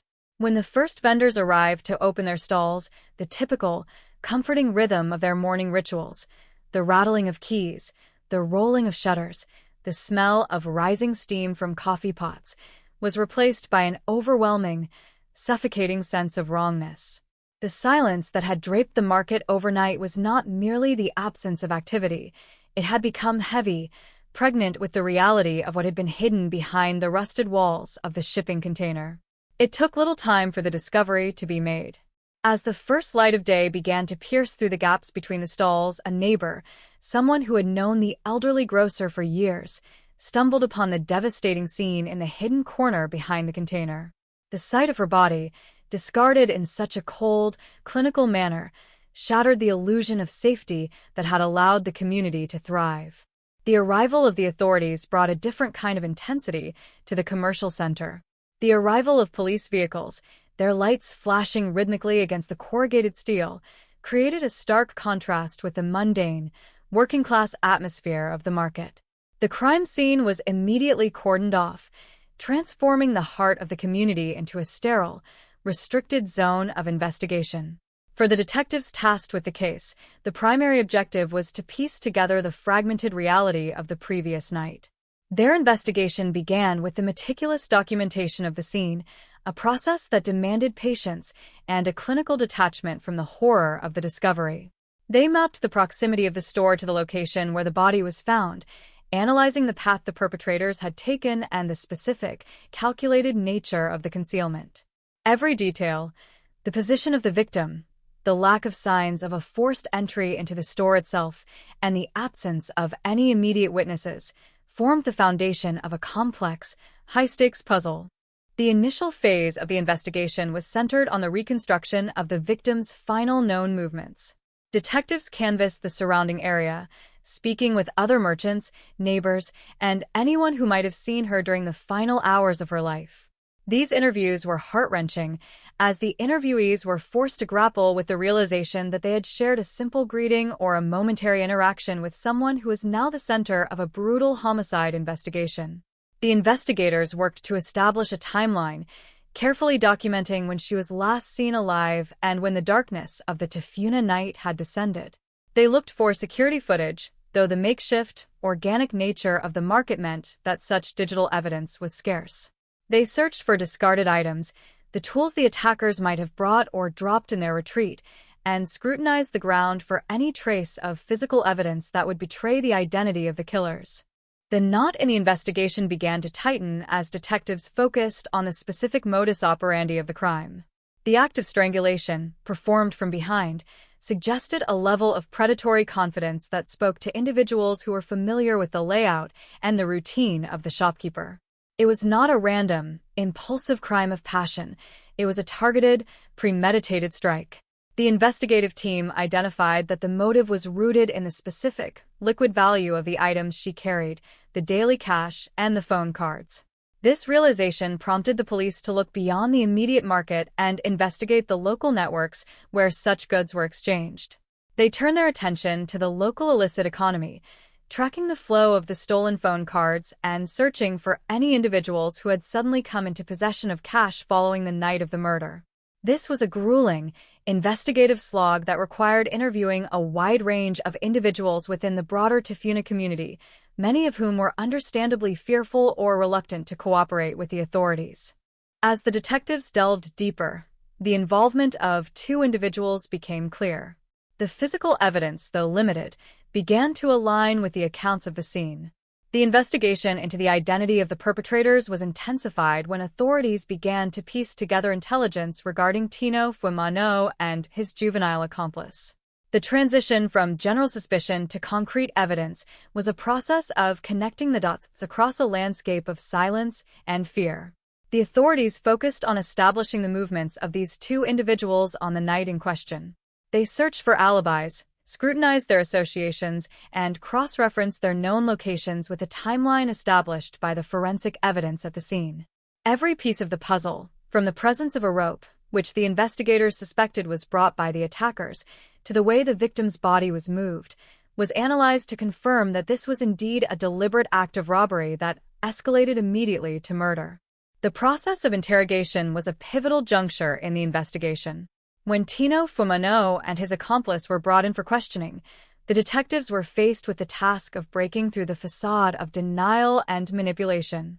The interrogation of an adult, particularly one who had dragged a minor into a life-ending crime, was an exercise in intense psychological pressure. The detectives presented the evidence, the inconsistencies in their stories, and the undeniable weight of the witness accounts and forensic findings. The presence of the juvenile accomplice added a layer of complexity, as the law demanded a specific, nuanced approach to questioning someone of that age.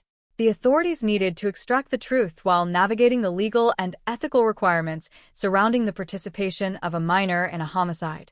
It was a high-stakes standoff where the detectives sought to confirm the details that would hold up in a court of law.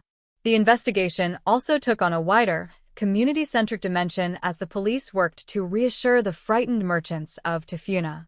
The fear that had gripped the commercial center was palpable. Every shopkeeper now viewed their neighbor, their customer, and the very shadows of their own stores with intense suspicion. The police held meetings, increased their presence, and worked to restore a semblance of normalcy to the area. This was not just about catching the perpetrators.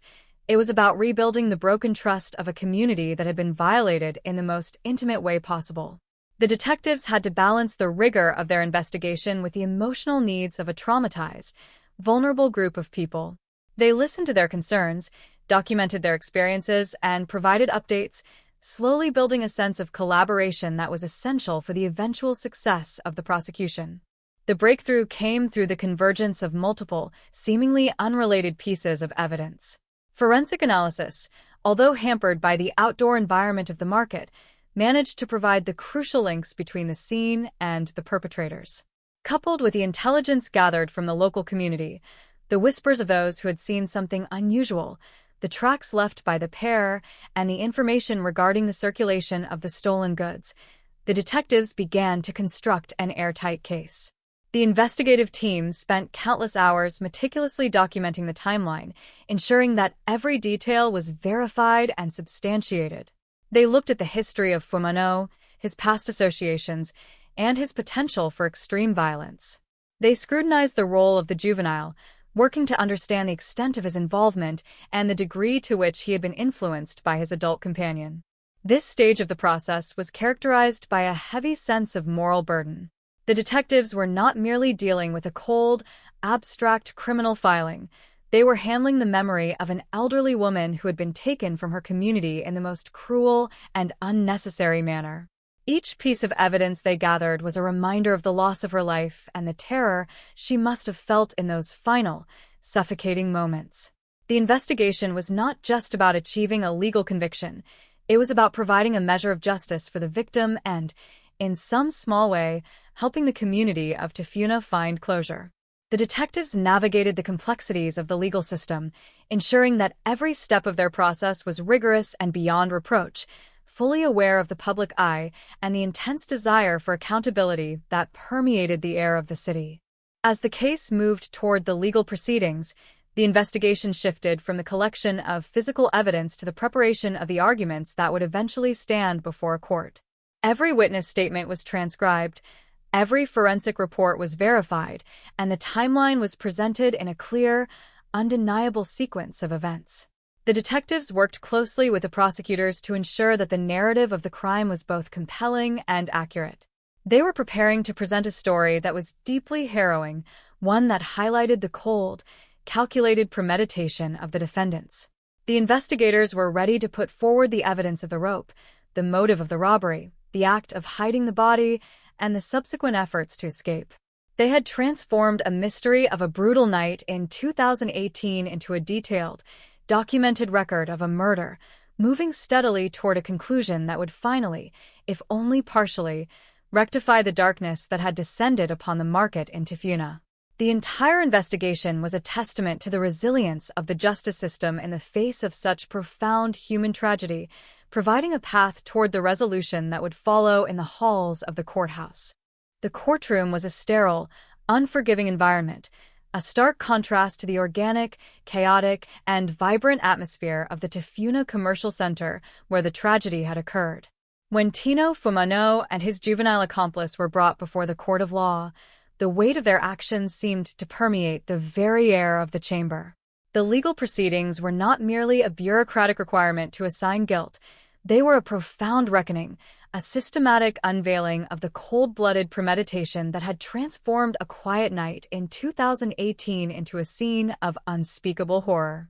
For the family of the elderly victim, for the community of vendors in Tafuna, and for the public who had followed the investigation, these sessions were the only path toward a semblance of justice.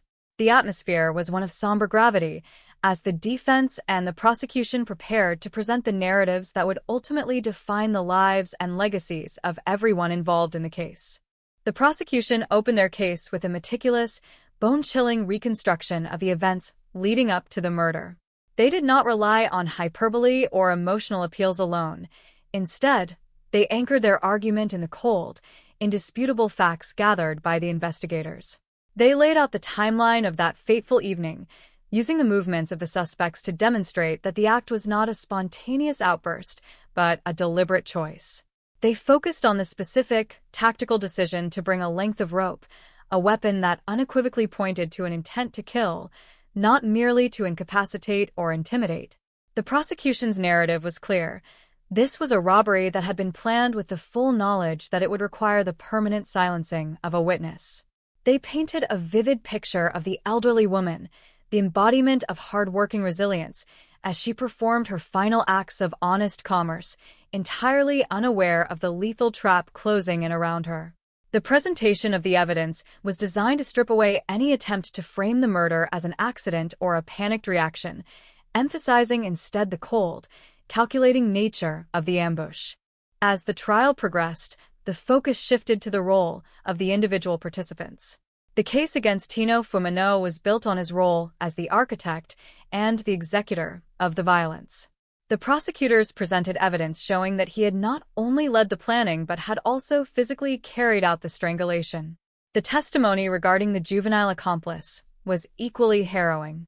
It brought to light the moral abyss involved in dragging a young, impressionable mind into such a heinous act. The court heard testimony from those who had observed the suspects in the days leading up to the incident, establishing a pattern of behavior that was inconsistent with any innocence or sudden desperation. The defense, as is their legal duty, attempted to challenge the narrative of premeditation, often seeking to diminish the culpability of the suspects by highlighting mitigating factors, such as their backgrounds or the circumstances of their lives. However, the sheer brutality of the method, the strangulation from behind in a darkened, isolated corner, made it increasingly difficult for any coherent narrative of accidental death or self-defense to find traction. The testimony provided by those who had known the victim was perhaps the most poignant component of the legal proceedings.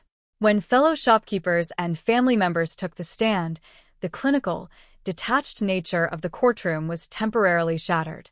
They spoke of a woman who was the heart of the Tafuna Center, a person whose life was defined by a quiet, indomitable spirit. They described the profound ripple effect of her death, the fear that had paralyzed the market, the distrust that had replaced the camaraderie, and the lasting, intergenerational trauma inflicted upon the community.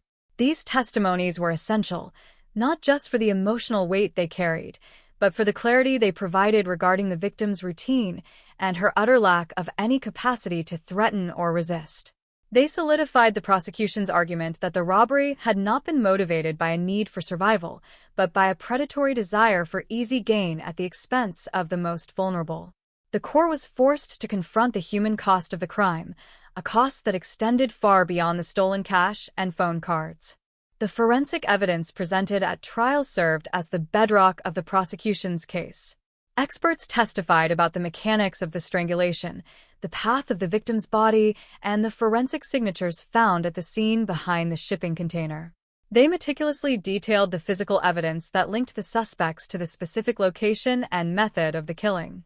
There was no room for ambiguity. The rope, the displacement of the body, and the recovery of the stolen items were all pieces of a cohesive whole that rendered the suspects' versions of events untenable.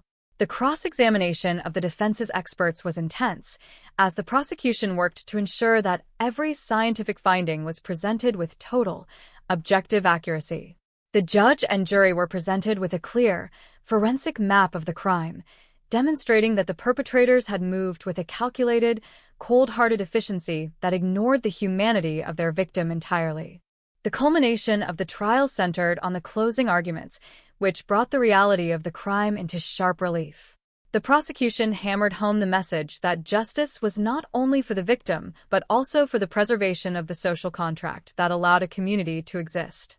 They argued that if individuals like Fumano were not held fully accountable for the premeditated killing of a defenseless merchant, the very idea of safety within the Tafuna Commercial Center would be permanently, irrevocably destroyed.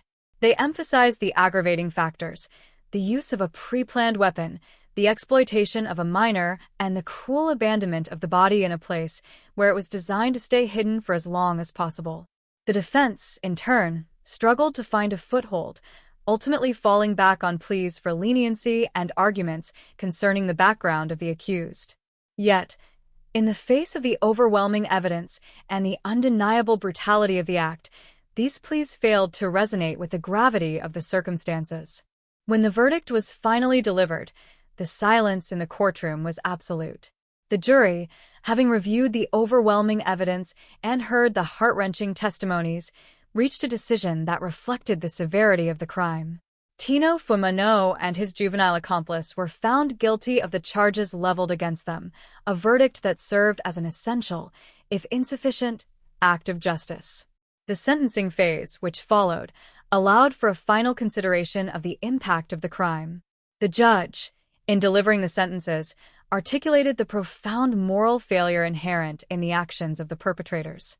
They emphasized that the law exists to protect the most vulnerable from those who would use violence to disrupt the peace of the community. The sentences handed down were a formal, legal acknowledgement of the tragedy, a recognition that the loss of a life, the violation of a community, and the premeditated cruelty of the act required a commensurate response from the state. The courtroom proceedings were not just a conclusion. They were an essential part of the healing process for those affected. As the trial concluded and the perpetrators were removed to face the consequences of their actions, the community of Tafuna was left to grapple with the aftermath. The legal closure, while it did not erase the loss of the victim, provided a necessary foundation for the community to move forward. The verdict ensured that the story of what happened in 2018 was officially recorded, acknowledged, and validated by the judicial system. It underscored the truth that the victim's life had value, that her death was not an inevitable or acceptable consequence of working in the informal economy, and that the society in which she lived and worked demanded accountability. For those who had stood by her, the court's decision was a declaration that the shadows of the Tafuna Commercial Center would no longer be permitted to hide such horrific acts of violence, and that the memory of her dedication would be preserved as the foundation of a safer, more vigilant future. The courtroom, once a place of cold, analytical observation, had become a space of final, necessary resolution, closing the darkest chapter in the history of the Tafuna market and paving the way for the community to begin the long, difficult task of rebuilding.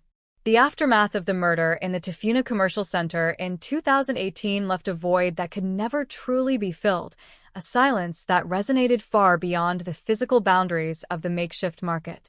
While the wheels of justice eventually turned and the perpetrators, Tino Fumano and his juvenile accomplice, were held accountable by the legal system, the true legacy of the crime was etched into the lives of those who remained. The case served as a brutal, agonizing mirror for the community, reflecting the fragility of their existence and the thin line between a day of honest, strenuous labor and an unimaginable, violent end. For the vendors, the shopkeepers, and the residents of the area, the memory of that night became a permanent fixture of their daily lives, a sobering reminder of the vulnerability they navigated every time they unlocked their doors or counted their day's earnings. The grocery store, once a vibrant hub of interaction and provision, became a silent monument, a site that stood as a testament to the life that had been extinguished for the sake of a few coins and plastic cards. The ripple effects of such a tragedy are rarely contained. For the families involved, the grief was a relentless, compounding force. For the victims' loved ones, the loss was an irreparable tearing of their social and emotional fabric. They were forced to reconcile with the horrific, clinical nature of her death, the realization that her final moments had been defined by a desperate, solitary struggle against those who saw her only as an obstacle to be discarded. This is the profound, lingering trauma that true crime often overlooks, the quiet, enduring suffering of those left behind who must navigate a world that feels fundamentally less secure, less predictable, and less kind. The memory of her dedication, her resilience as an immigrant entrepreneur, and her commitment to her small business became a source of both pride and profound sorrow, a paradox that haunted the community long after the headlines had faded and the courtrooms had closed. The broader impact on the Tafuna Commercial Center was equally transformative. The market had been built on a foundation of organic growth and mutual reliance, a place where the informal economy thrived because people trusted one another. This trust was the invisible currency that allowed the stalls to operate late into the night, that allowed vendors to manage their cash in public spaces and that fostered a sense of belonging for those who worked in the shadows of the containers. The murder shattered this foundation.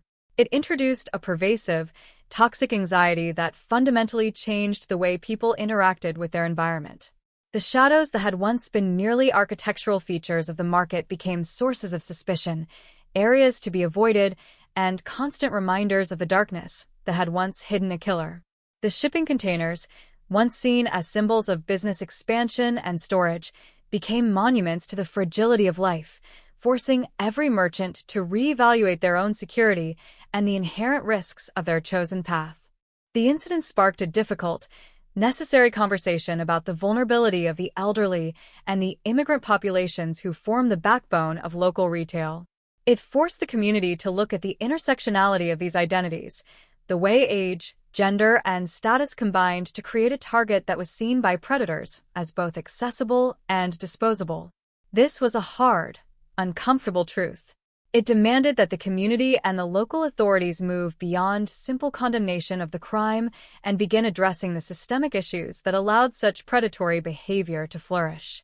It forced a re-examination of the market's infrastructure, the lack of lighting, the absence of security, and the isolation of the individuals who worked in the most marginalized sectors of the economy. The murder was not just a failure of individual morality. It was a symptom of a societal blind spot that had allowed the most vulnerable to operate without the protection they rightfully deserved. However, from the ashes of this tragedy, there also emerged a collective resolve. The community did not simply wither away. Instead, it began to coalesce in ways it had not before. There was a renewed emphasis on vigilance, a stronger commitment to checking in on one another, and a shared understanding that the safety of one was, in a very real sense, the safety of all. The vendors began to look out for their elderly colleagues with greater frequency, checking on them as the sun set and ensuring that no one was left to close their shop in total isolation. This newfound solidarity was a small, incremental victory over the darkness of the crime. It was a testament to the resilience of the human spirit, an attempt to rebuild the broken trust, and to reclaim the Tafuna Center as a place of work, community, and mutual care rather than a territory for exploitation. It was a process of slow, deliberate healing that required the active participation of everyone involved. As we reflect on the case, we are forced to confront the chillingly simple nature of the evil that was committed. It was not a grand, cinematic conflict between heroes and villains. It was a sordid, petty, and immensely destructive act of greed. It stands as a harrowing reminder of how quickly the mundane can descend into the horrific. The life of an elderly woman, a person whose existence was defined by kindness, labor, and a commitment to her family and her customers, was erased by a length of rope and the momentary impulses of two individuals who contributed nothing to the world. It is a story that defies easy explanation or comfort, forcing us to grapple with the reality that such violence is not just a statistical anomaly but a reflection of the darkest impulses that can exist within any community if left unchecked. The challenge for any society, and for the residents of Tafuna in particular, is to remain vigilant against these impulses without allowing them to dictate the terms of our existence. The legacy of the 2018 murder is ultimately one of sorrow, but also one of profound reflection. It serves as a permanent, cautionary narrative for anyone who operates within the informal economy, highlighting the necessity of recognizing and mitigating the risks that can exist in the most familiar of environments. It stands as a tribute to the dignity of the victim's life, a life that cannot be measured by the meager amount of money stolen from her pockets, but by the community she built and the resilience she demonstrated until the very end. The memory of her life is a call to action, a reminder to cherish the dignity of the vulnerable, to advocate for the protection of those who are marginalized, and to build communities that are defined by their capacity to care for one another rather than their capacity to be exploited. The shadows of Tafuna may have grown longer and more intimidating in the aftermath of the tragedy, but the light of the community's shared memory and their commitment to one another offers a flicker of hope in an otherwise dark and unforgiving narrative. True crime, at its most profound, is not about the celebration of the perpetrator's infamy or the glorification of the violence they inflict. It is about the preservation of the victim's story and the interrogation of the circumstances that led to their end. The case of the grocery store owner in Tafuna is a story that demands our full attention and our deepest empathy. It is a story of a life lived in service, a death suffered in cruelty, and a community left to reckon with the consequences of both. It is a narrative that challenges us to look beyond the cold, sterile facts of a police report and to see the humanity of the individuals whose lives are forever changed by a single night of senseless violence. As we conclude this examination, let the story of the Tafuna merchant serve as a reminder that every life has an infinite, immeasurable value, and that the protection of the innocent is the most fundamental responsibility of the society in which we live. The case may be closed, the perpetrators may be behind bars, but the story continues in the lives of those who remember, those who grieve, and those who continue to work in the face of the darkness, honoring her legacy with their own continued resilience, their own quiet, steady, and essential acts of survival. The finality of the courtroom verdict provided a definitive end to the legal journey, yet for the community of Tafuna, the process of navigating the aftermath was far from linear. In the years that followed the 2018 tragedy, the memory of the elderly shopkeeper became a haunting presence, woven into the very fabric of the makeshift commercial center. Her absence was not merely a vacancy in the physical layout of the stalls. It was a palpable void that changed the way business was conducted, the way neighbors interacted, and the way the collective identity of the market was perceived. The transition from a site of casual commerce to a scene of a brutal, premeditated crime forced a reckoning with the inherent vulnerabilities of the informal economy. Merchants who had previously operated with an implicit sense of security found themselves constantly calculating risks, their routines adjusted to avoid the isolation that had proven so fatal to their colleague. The story of her life and death transcended the boundaries of Tafuna, serving as a sobering case study for broader conversations about the protection of vulnerable retail workers and the necessity of community-led vigilance. As time progressed, the conversation shifted from the immediate shock of the crime to the long-term implications for safety and social responsibility. The tragedy served as a catalyst for local advocates to demand better infrastructure for the commercial district. The lack of lighting, the absence of surveillance, and the reliance on makeshift, non-standardized structures were suddenly scrutinized not as quaint features of an organic market, but as dangerous environmental factors that facilitated predatory violence. The push for basic security measures, such as improved illumination in the alleys between shipping containers and the implementation of a more organized, communal watch system, represented a small but significant step toward reclaiming the space. This was not just a defensive measure, it was an act of reclamation.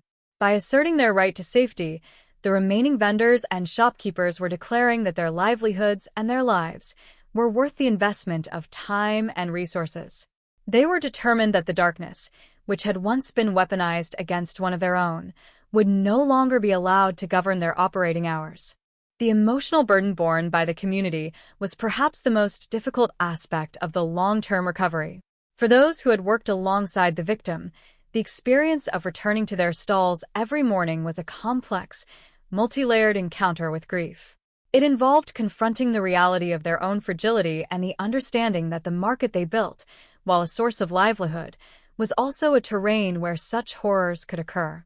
The act of sharing a cup of coffee or exchanging goods with customers took on new meaning, a subtle act of resilience against the anxiety that lingered in the corners of the shipping containers. The memory of the elderly woman became a touchstone for the collective commitment to look after one another, ensuring that no one was left alone in the waning hours of the day. This shift toward mutual care was an essential component of the recovery, a way of binding the community together to ensure that the isolation that had enabled the murder would never again be a defining characteristic of their work. Furthermore, the case highlighted the critical importance of understanding the socioeconomic dynamics of the immigrant experience in informal markets. The perpetrator's choice of victim was not random. It was a targeted act of exploitation that relied on the assumption that an elderly, immigrant woman would be less likely to have the social capital to demand a significant response from the justice system. This realization forced a broader societal discussion about how to dismantle the stereotypes that render certain populations invisible and consequently, more vulnerable to violence. It encouraged the formation of support networks that crossed cultural and linguistic barriers, fostering a more inclusive environment where the vulnerability of one was recognized as the responsibility of all. This institutional and social change was slow and arduous, but it was a direct response to the cruelty that had been inflicted upon the victim.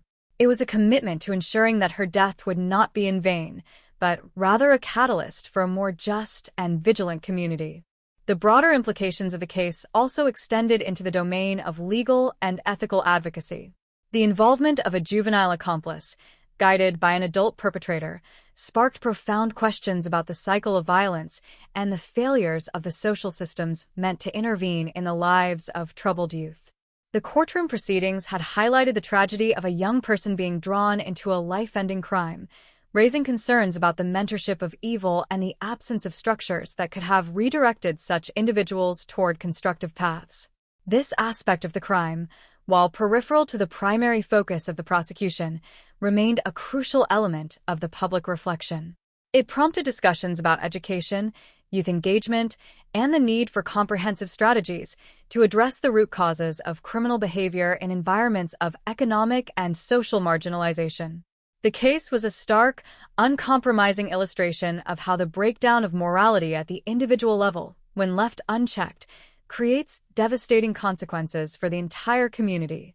In the years following the resolution of the case, the Tafuna Commercial Center underwent a slow, almost tectonic shift. The physical environment was gradually adapted to better reflect the needs of the people who worked there. The makeshift nature of the market persisted, but it was augmented by a heightened sense of collective ownership and protective consciousness. The story of the victim continued to be shared among the vendors, a cautionary tale that served to reinforce the bonds of the community. It was not a story that was relegated to the past. It was a lived, breathing part of the market's culture. Every new shopkeeper who joined the ecosystem was told of what had happened, not to induce fear, but to foster an awareness of the value of their collective safety and the importance of looking out for their neighbors. This oral history was a powerful tool for community cohesion, an informal, yet essential, mechanism for ensuring that the lessons of the tragedy were never lost to time. The legacy of the victim, therefore, evolved into something much larger than the crime itself. She came to represent the tenacity of the human spirit in the face of insurmountable odds. Her life was a testament to the idea that there is dignity in honest, everyday labor, regardless of how small or unpretentious that labor might seem.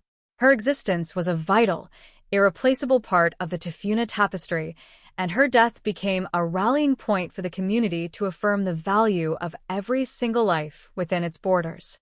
The tragedy had attempted to erase her, to cast her into the shadows behind a container and leave her forgotten, but the result was the exact opposite. She became the central, enduring figure in the community's collective memory, a symbol of everything they were fighting to preserve and protect.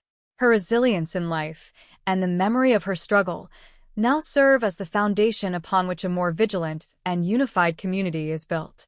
As we look back at the events of 2018, the case remains a profound, unsettling, and necessary narrative. It is a story that demands our engagement with the uncomfortable realities of human greed, the fragility of the social contract, and the transformative power of collective resilience. It is a narrative that forces us to reconcile with the fact that violence is a constant, lurking presence, yet one that can be mitigated by the persistent, everyday acts of care and solidarity that define the best of our nature. The grocery store owner of Tafuna may have been the victim of a singular, horrific act, but her memory has become a shield for the community she once served. The case is a reminder that while the world can be a dark and dangerous place, the light of human dignity and the bonds of community are the only defenses we have against the encroaching shadows. True crime as a genre serves its highest purpose when it does more than just recount the chilling details of a crime. It serves as a testament to the humanity of the victim and the resilience of the survivors. In documenting the Tafuna tragedy, we have honored the memory of a woman who is much more than a statistic. We have explored the intricate, vulnerable, and often misunderstood realities of the informal economy. We have analyzed the cold, systematic mechanics of predatory violence, and we have witnessed the painful, necessary process of seeking justice and finding closure. The story ends not with a simple resolution, but with a complex legacy of remembrance and a renewed commitment to the essential human duty of caring for one another. As the market continues its life, as the stalls open and close, and as the vendors navigate their days, they do so with the awareness of the tragedy, yet with a spirit that refuses to be broken, forever bearing the quiet, persistent mark of the woman whose dedication and memory continue to shape the community of Tafuna. The final echoes of the Tafuna tragedy did not dissipate with the closing of the legal case, nor did they vanish into the humid, tropical air of the island. Instead, they settled into the consciousness of the community, becoming a permanent part of the local lore, a cautionary narrative passed down between generations of small business owners. When we look back at the events of 2018, we are forced to grapple with the realization that the impact of a single act of violence is far greater than the immediate physical damage it inflicts. The murder of the elderly shopkeeper was an attempt to extinguish a life and steal the proceeds of that life, but in its wake, it forced the entire commercial center to redefine its relationship with itself and with the concept of safety. This final reflection requires us to look at the intersection of justice, memory, and the persistent, quiet resilience that characterizes the human experience in the aftermath of the unimaginable. Justice, in the eyes of the law, was meted out through the conviction and sentencing of Tino Fumano and his juvenile accomplice. The court had its say. The facts were placed on the record, and the perpetrators were removed from the society they had so violently violated. Yet the community was left to construct its own, more nuanced version of justice, one that was not merely about punishment, but about the preservation of the values the victim had lived by. This communal justice was manifested in the new, heightened sense of awareness that permeated the market. It was found in the way vendors began to form informal, supportive alliances, checking in on each other as the sun began to dip below the horizon, and in the collective insistence that their place of work should be a sanctuary of commerce rather than a hunting ground for predators. This act of communal rebuilding was a profound statement of defiance against the very forces that had sought to destroy their sense of peace. The role of memory in the aftermath of such a tragedy cannot be overstated. For the people who worked at the Tafuna Center, the memory of the victim became an active, protective force. She was no longer just the woman who ran the grocery store. She became a symbol of the resilience required to operate within the margins of the economy. Her story was told not to induce terror, but to instill a deep, abiding appreciation for the precarious nature of their shared environment. This narrative served as an invisible perimeter, a psychological boundary that kept the memory of the past alive and, in doing so, guarded the present.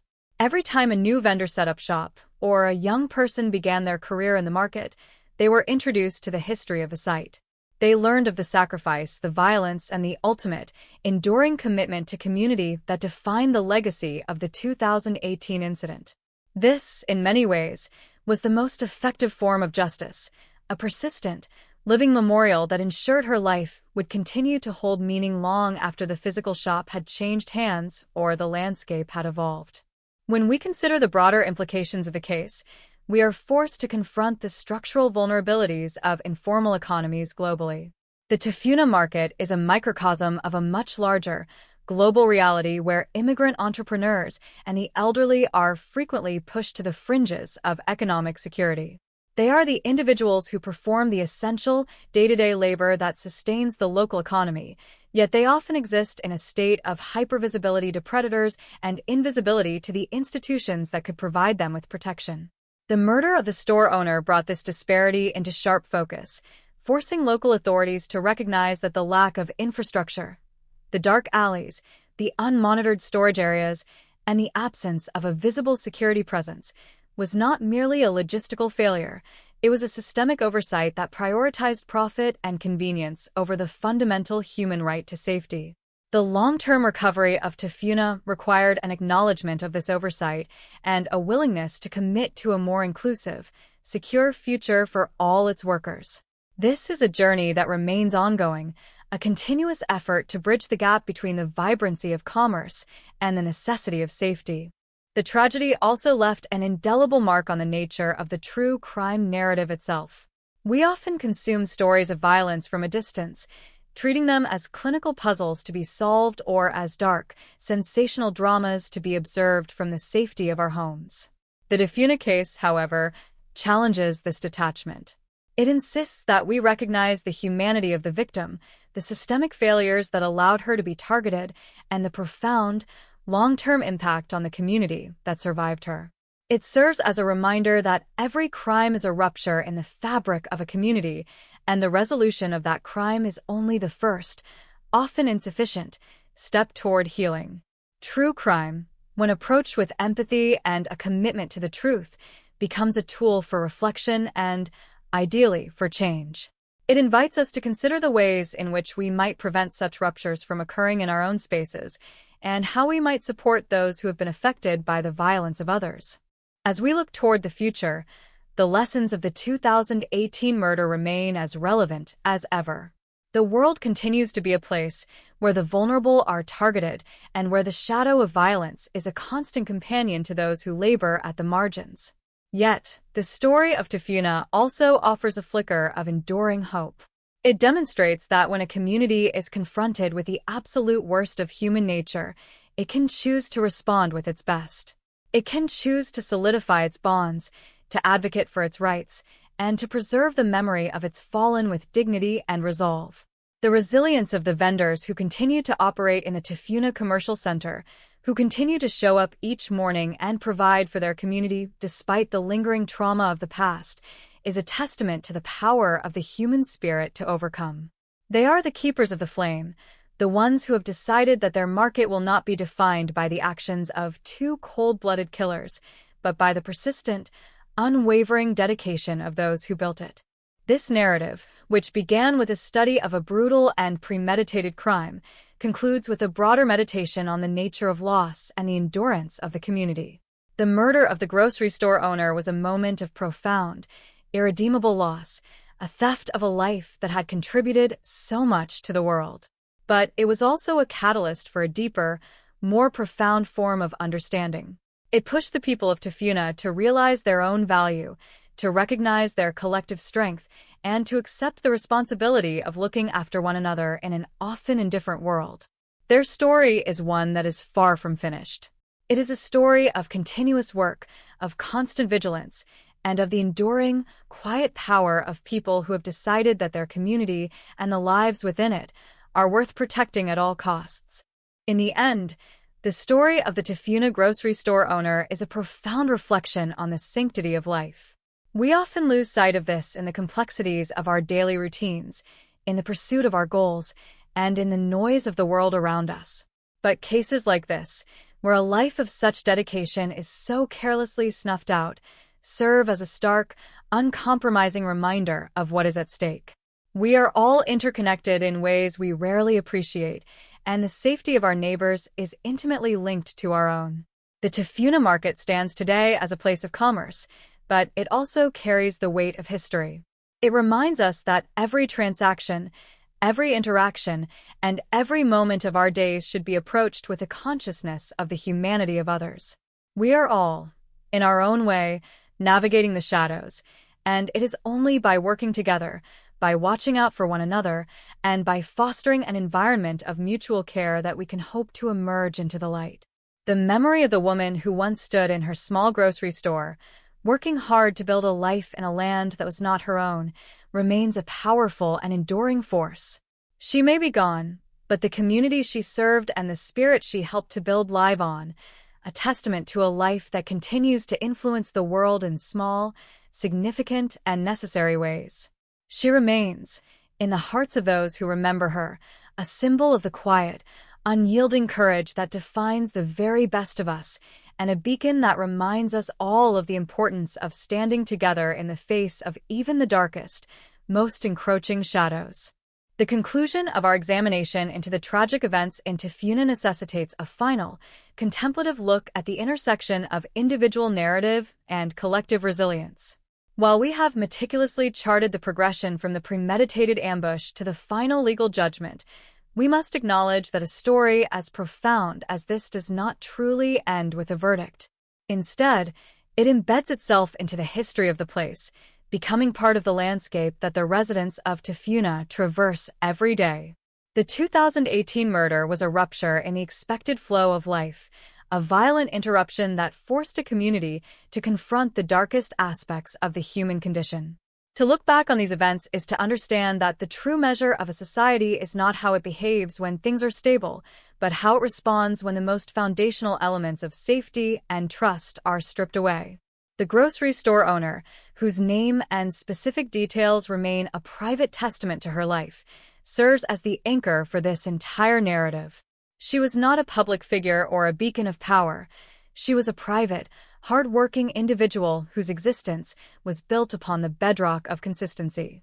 Her routine, the early mornings, the long hours, the careful management of her livelihood, represented a quiet, persistent form of heroism that is often overlooked in our broader cultural discourse. Her death was an attempt to erase that heroism, to reduce a lifetime of effort to a handful of stolen goods and a discarded body behind a shipping container. Yet, in the long arc of the community's history, the attempt to diminish her life backfired. By making her the focal point of their shared sorrow and their collective resolve, the people of Tafuna elevated her. She became a symbol of everything they valued: the dignity of labor, the importance of community, and the inherent right of every individual to exist in peace, regardless of their status or the modesty of their work. This narrative also forces us to consider the morality of observation in the true crime genre. As we recount these events, we are constantly navigating the space between empathy and voyeurism. The challenge is to tell the story of the tragedy without exploiting the suffering of those involved. We must maintain a focus on the systemic failures and the social dynamics that led to the violence, rather than simply dwelling on the macabre details of the act itself. The murder of the shopkeeper is not a story for entertainment. It is a story for reflection.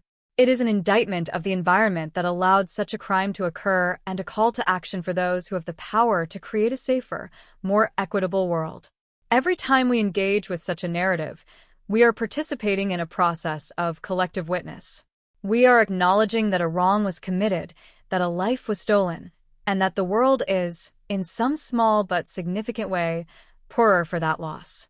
This acknowledgement is the first step toward the prevention of similar tragedies in the future, as it forces us to maintain a vigilant, critical eye on our own communities. The systemic lessons of the Tafuna case continue to be relevant, particularly in our understanding of how urban development and community safety are inextricably linked.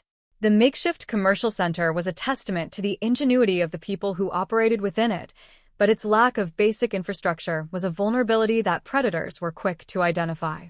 We must advocate for a model of development that prioritizes the safety of the most marginalized workers, recognizing that their presence is essential to the vitality of the local economy.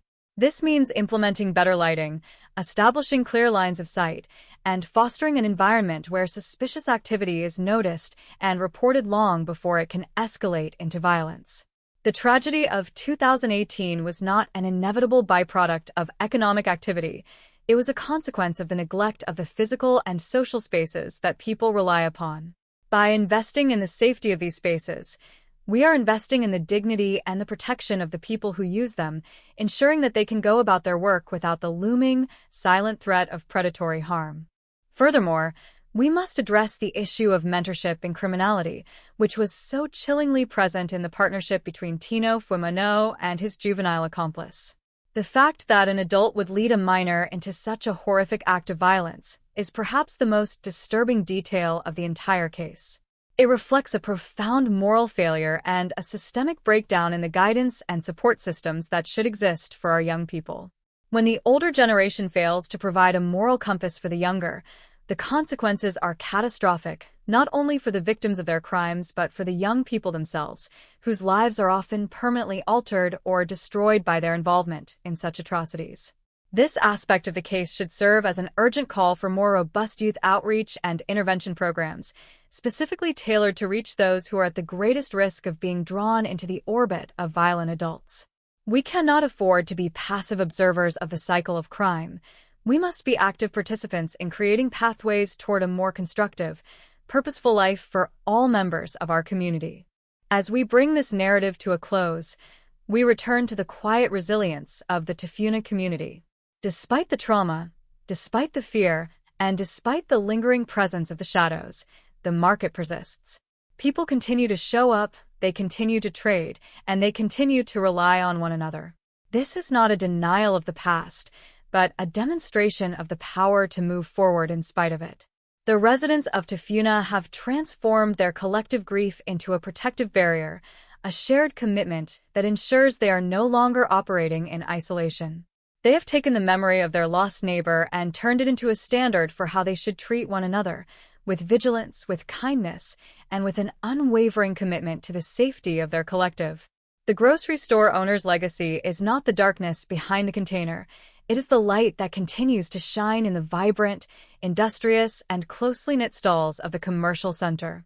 In reflecting on the broader impact of this tragedy, we see that it has fundamentally altered the way that individuals understand their duty to their peers.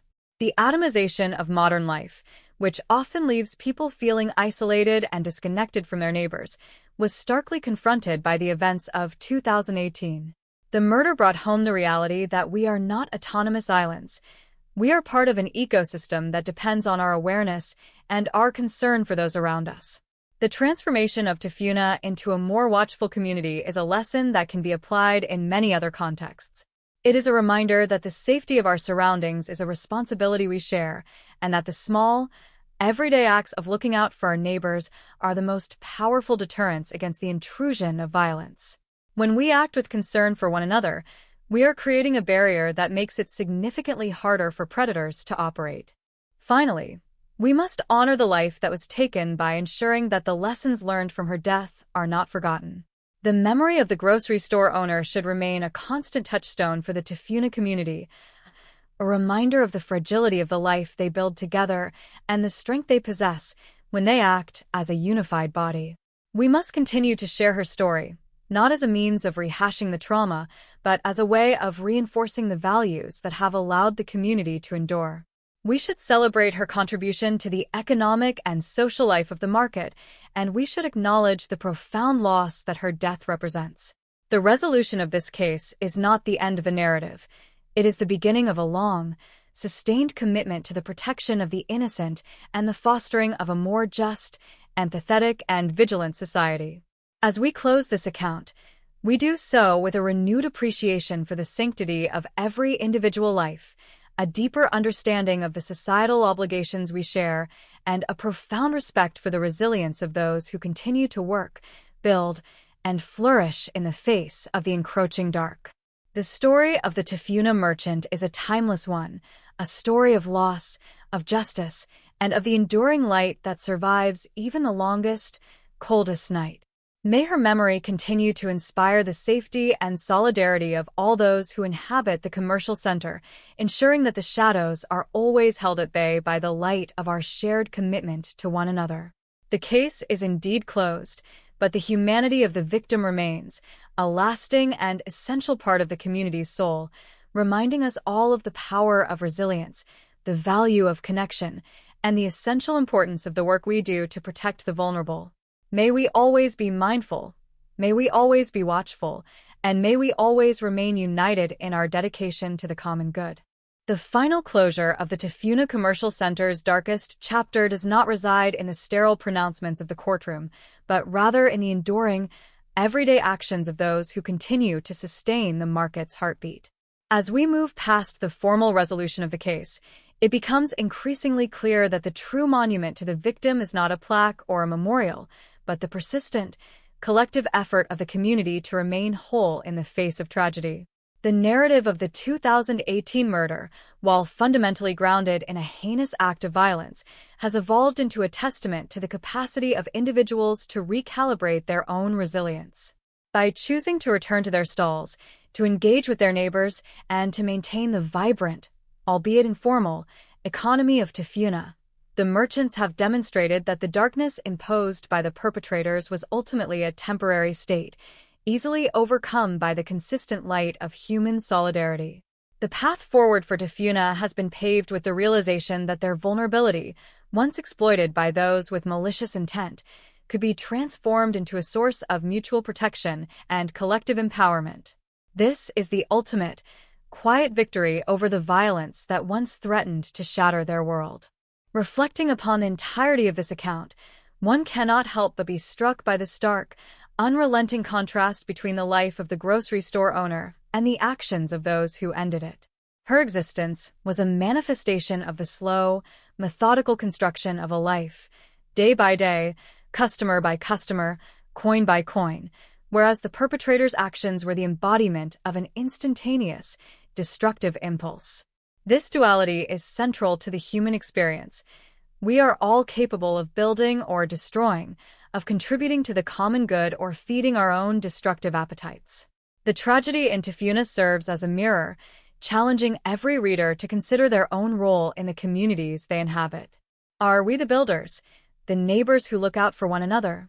Or are we the passive observers, the ones who allow the shadows to grow by failing to acknowledge the vulnerabilities of those around us?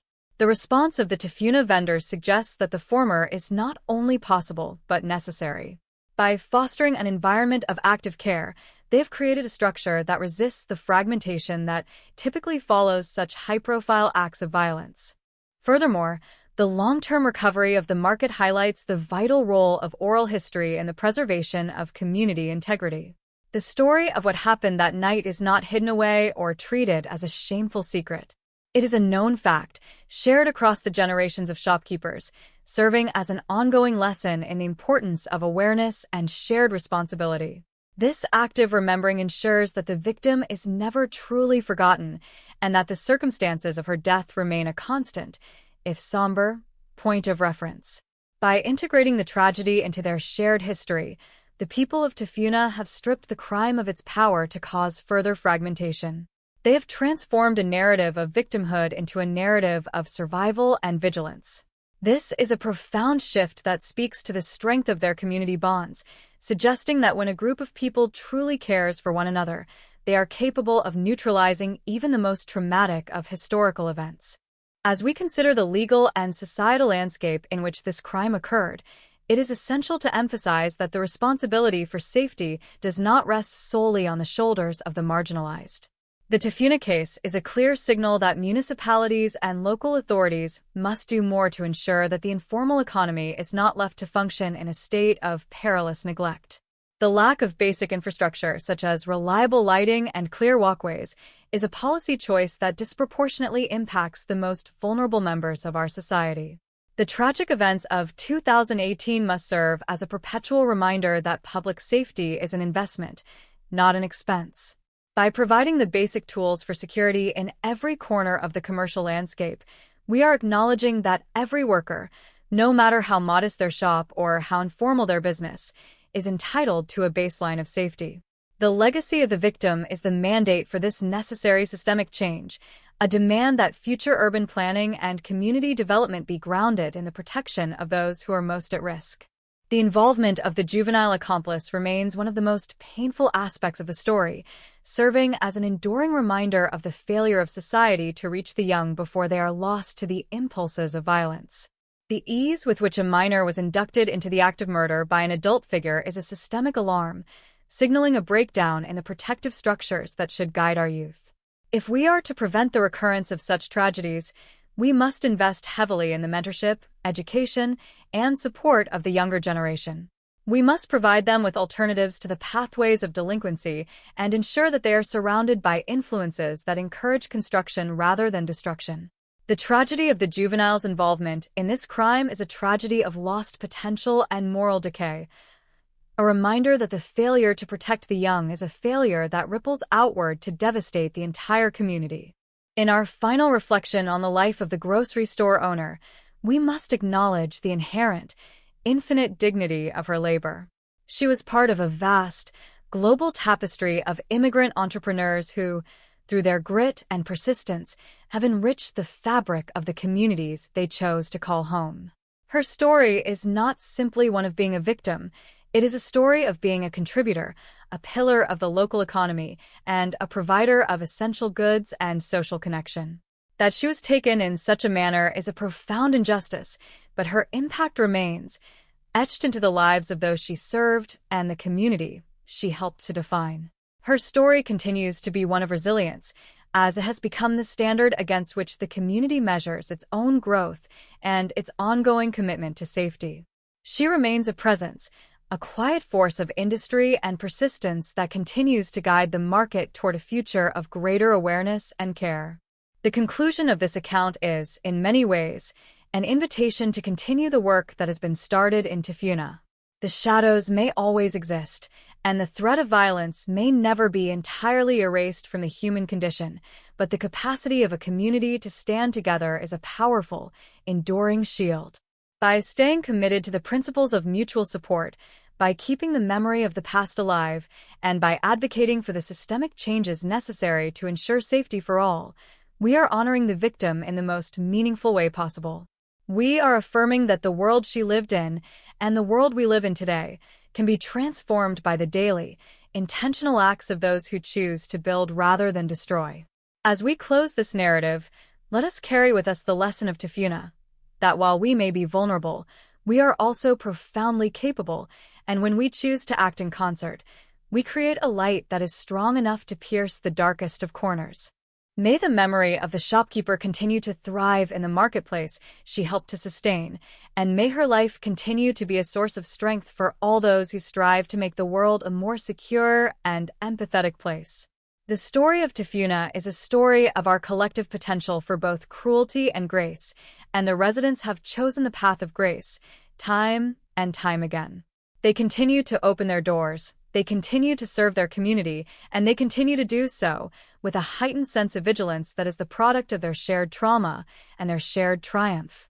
This is the essence of the human spirit, the ability to face the unimaginable and, through the persistence of daily action, to reconstruct a life of purpose, connection, and resilience.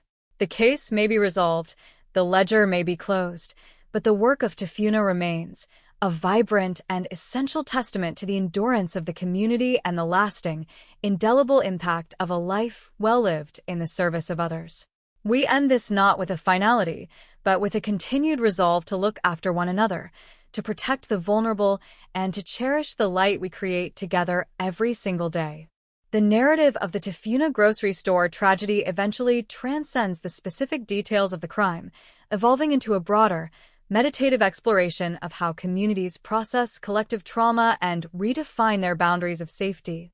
As we stand at this juncture, reflecting on the path that has been traveled since that fateful night in 2018, we must recognize that the most significant transformation did not occur in a courtroom, but in the internal architecture of the community itself. The vendors of Tafuna have navigated a complex journey of grieving, questioning, and ultimately, reclaiming their space. This process was never about returning to a state of pre-crime innocence. Such a state is a myth, an impossible nostalgia construct that would only serve to leave the community once again vulnerable to the realities of a predatory world. Instead, the recovery was about building a new form of wisdom, a collective maturity that acknowledges the presence of shadows while steadfastly refusing to be defined by them. This wisdom is now embedded in the daily operations of the market, a silent, pervasive understanding that safety is not a static condition, but an active, ongoing pursuit that requires the participation of every single person who steps within the market's boundaries. The endurance of this grocery store owner's memory is perhaps the most powerful aspect of the community's recovery. She is remembered not merely as the victim of a brutal assault, but as a person who possessed an extraordinary capacity for persistence. Her legacy is found in the quiet resolve of the current generation of shopkeepers who, despite the knowledge of what occurred, continue to occupy the space and conduct their trade with dignity. They have managed to strip away the morbidity of the crime scene and replace it with the vibrancy of ongoing life. This is not an act of erasure or denial, it is an act of defiance. Every sale, every friendly interaction across a counter, And every collaborative effort to improve the market's infrastructure is a rebuttal to the perpetrators' attempt to turn the Tafuna Commercial Center into a site of permanent darkness. The community has effectively repurposed the memory of the tragedy into a foundational pillar of their resilience, ensuring that while the pain of the past remains, it is no longer the primary driver of their identity. As we evaluate the systemic changes necessitated by this event, we must recognize that the safety of informal commercial hubs requires a fundamental shift in how we conceive of civic responsibility.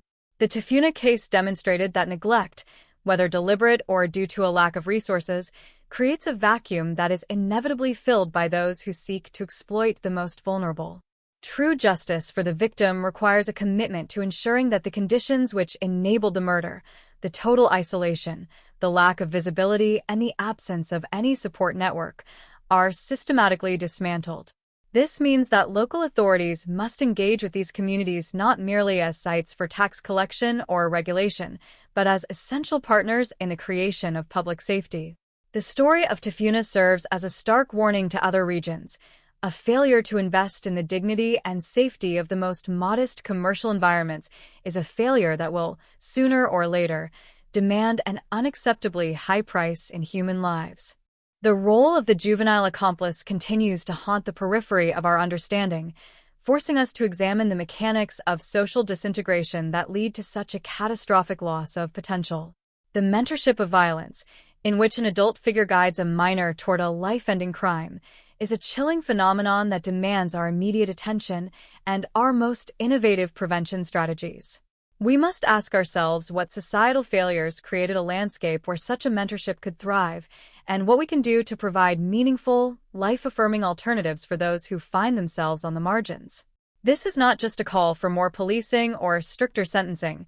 It is a call for a more deeply integrated approach to social cohesion, one that provides youth with a sense of belonging and a roadmap for constructive engagement with their community.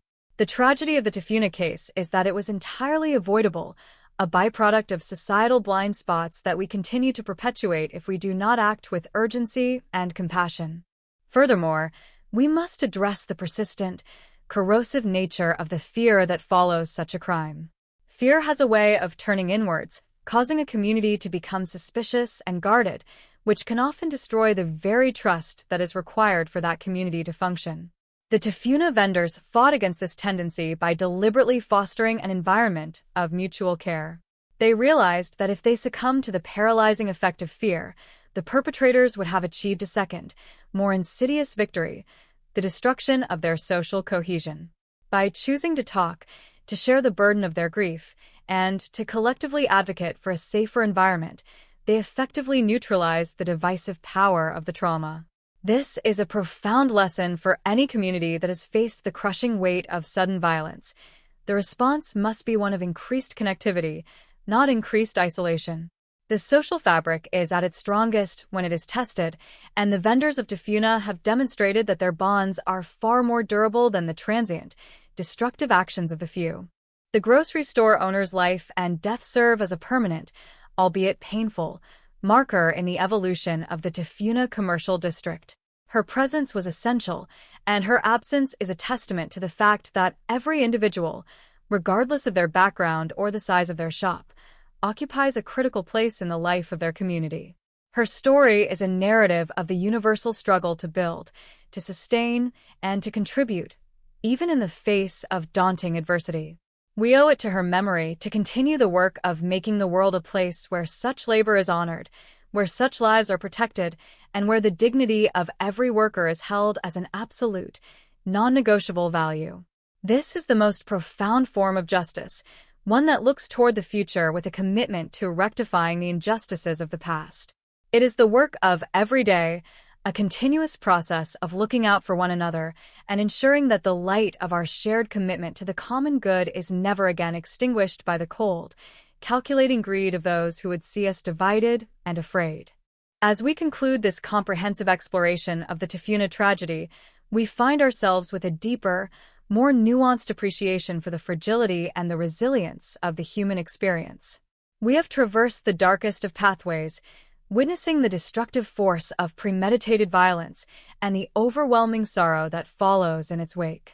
But we have also witnessed the extraordinary capacity of a group of people to gather their strength, to confront their trauma, and to reconstruct their lives with a renewed sense of purpose and mutual support. This is the true story of Tafuna, not the story of the murder, but the story of the community that refused to be defeated by it. It is a story of how the darkness, however deep, is always met by the persistent, unyielding light of those who choose to live in service to one another.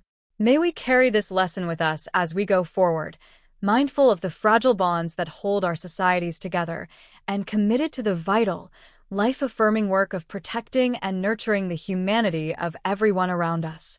The final legacy of the Tafuna merchant is a legacy of resilience, a quiet, steady persistence that continues to resonate through the stalls and the alleyways of the market. She remains a part of the landscape, an invisible, guiding force that reminds the vendors to stay vigilant, to care for one another, and to cherish the small, essential joys of their daily work. The shadows behind the shipping containers have been illuminated by the collective presence of those who now watch, and the silence has been replaced by the steady, ongoing rhythm of commerce and community connection. This is the ultimate, necessary resolution, a testament to the fact that while we cannot prevent every evil, we can, through our unity and our commitment to one another, ensure that our communities remain places of light, places of work, and above all, places of enduring human value.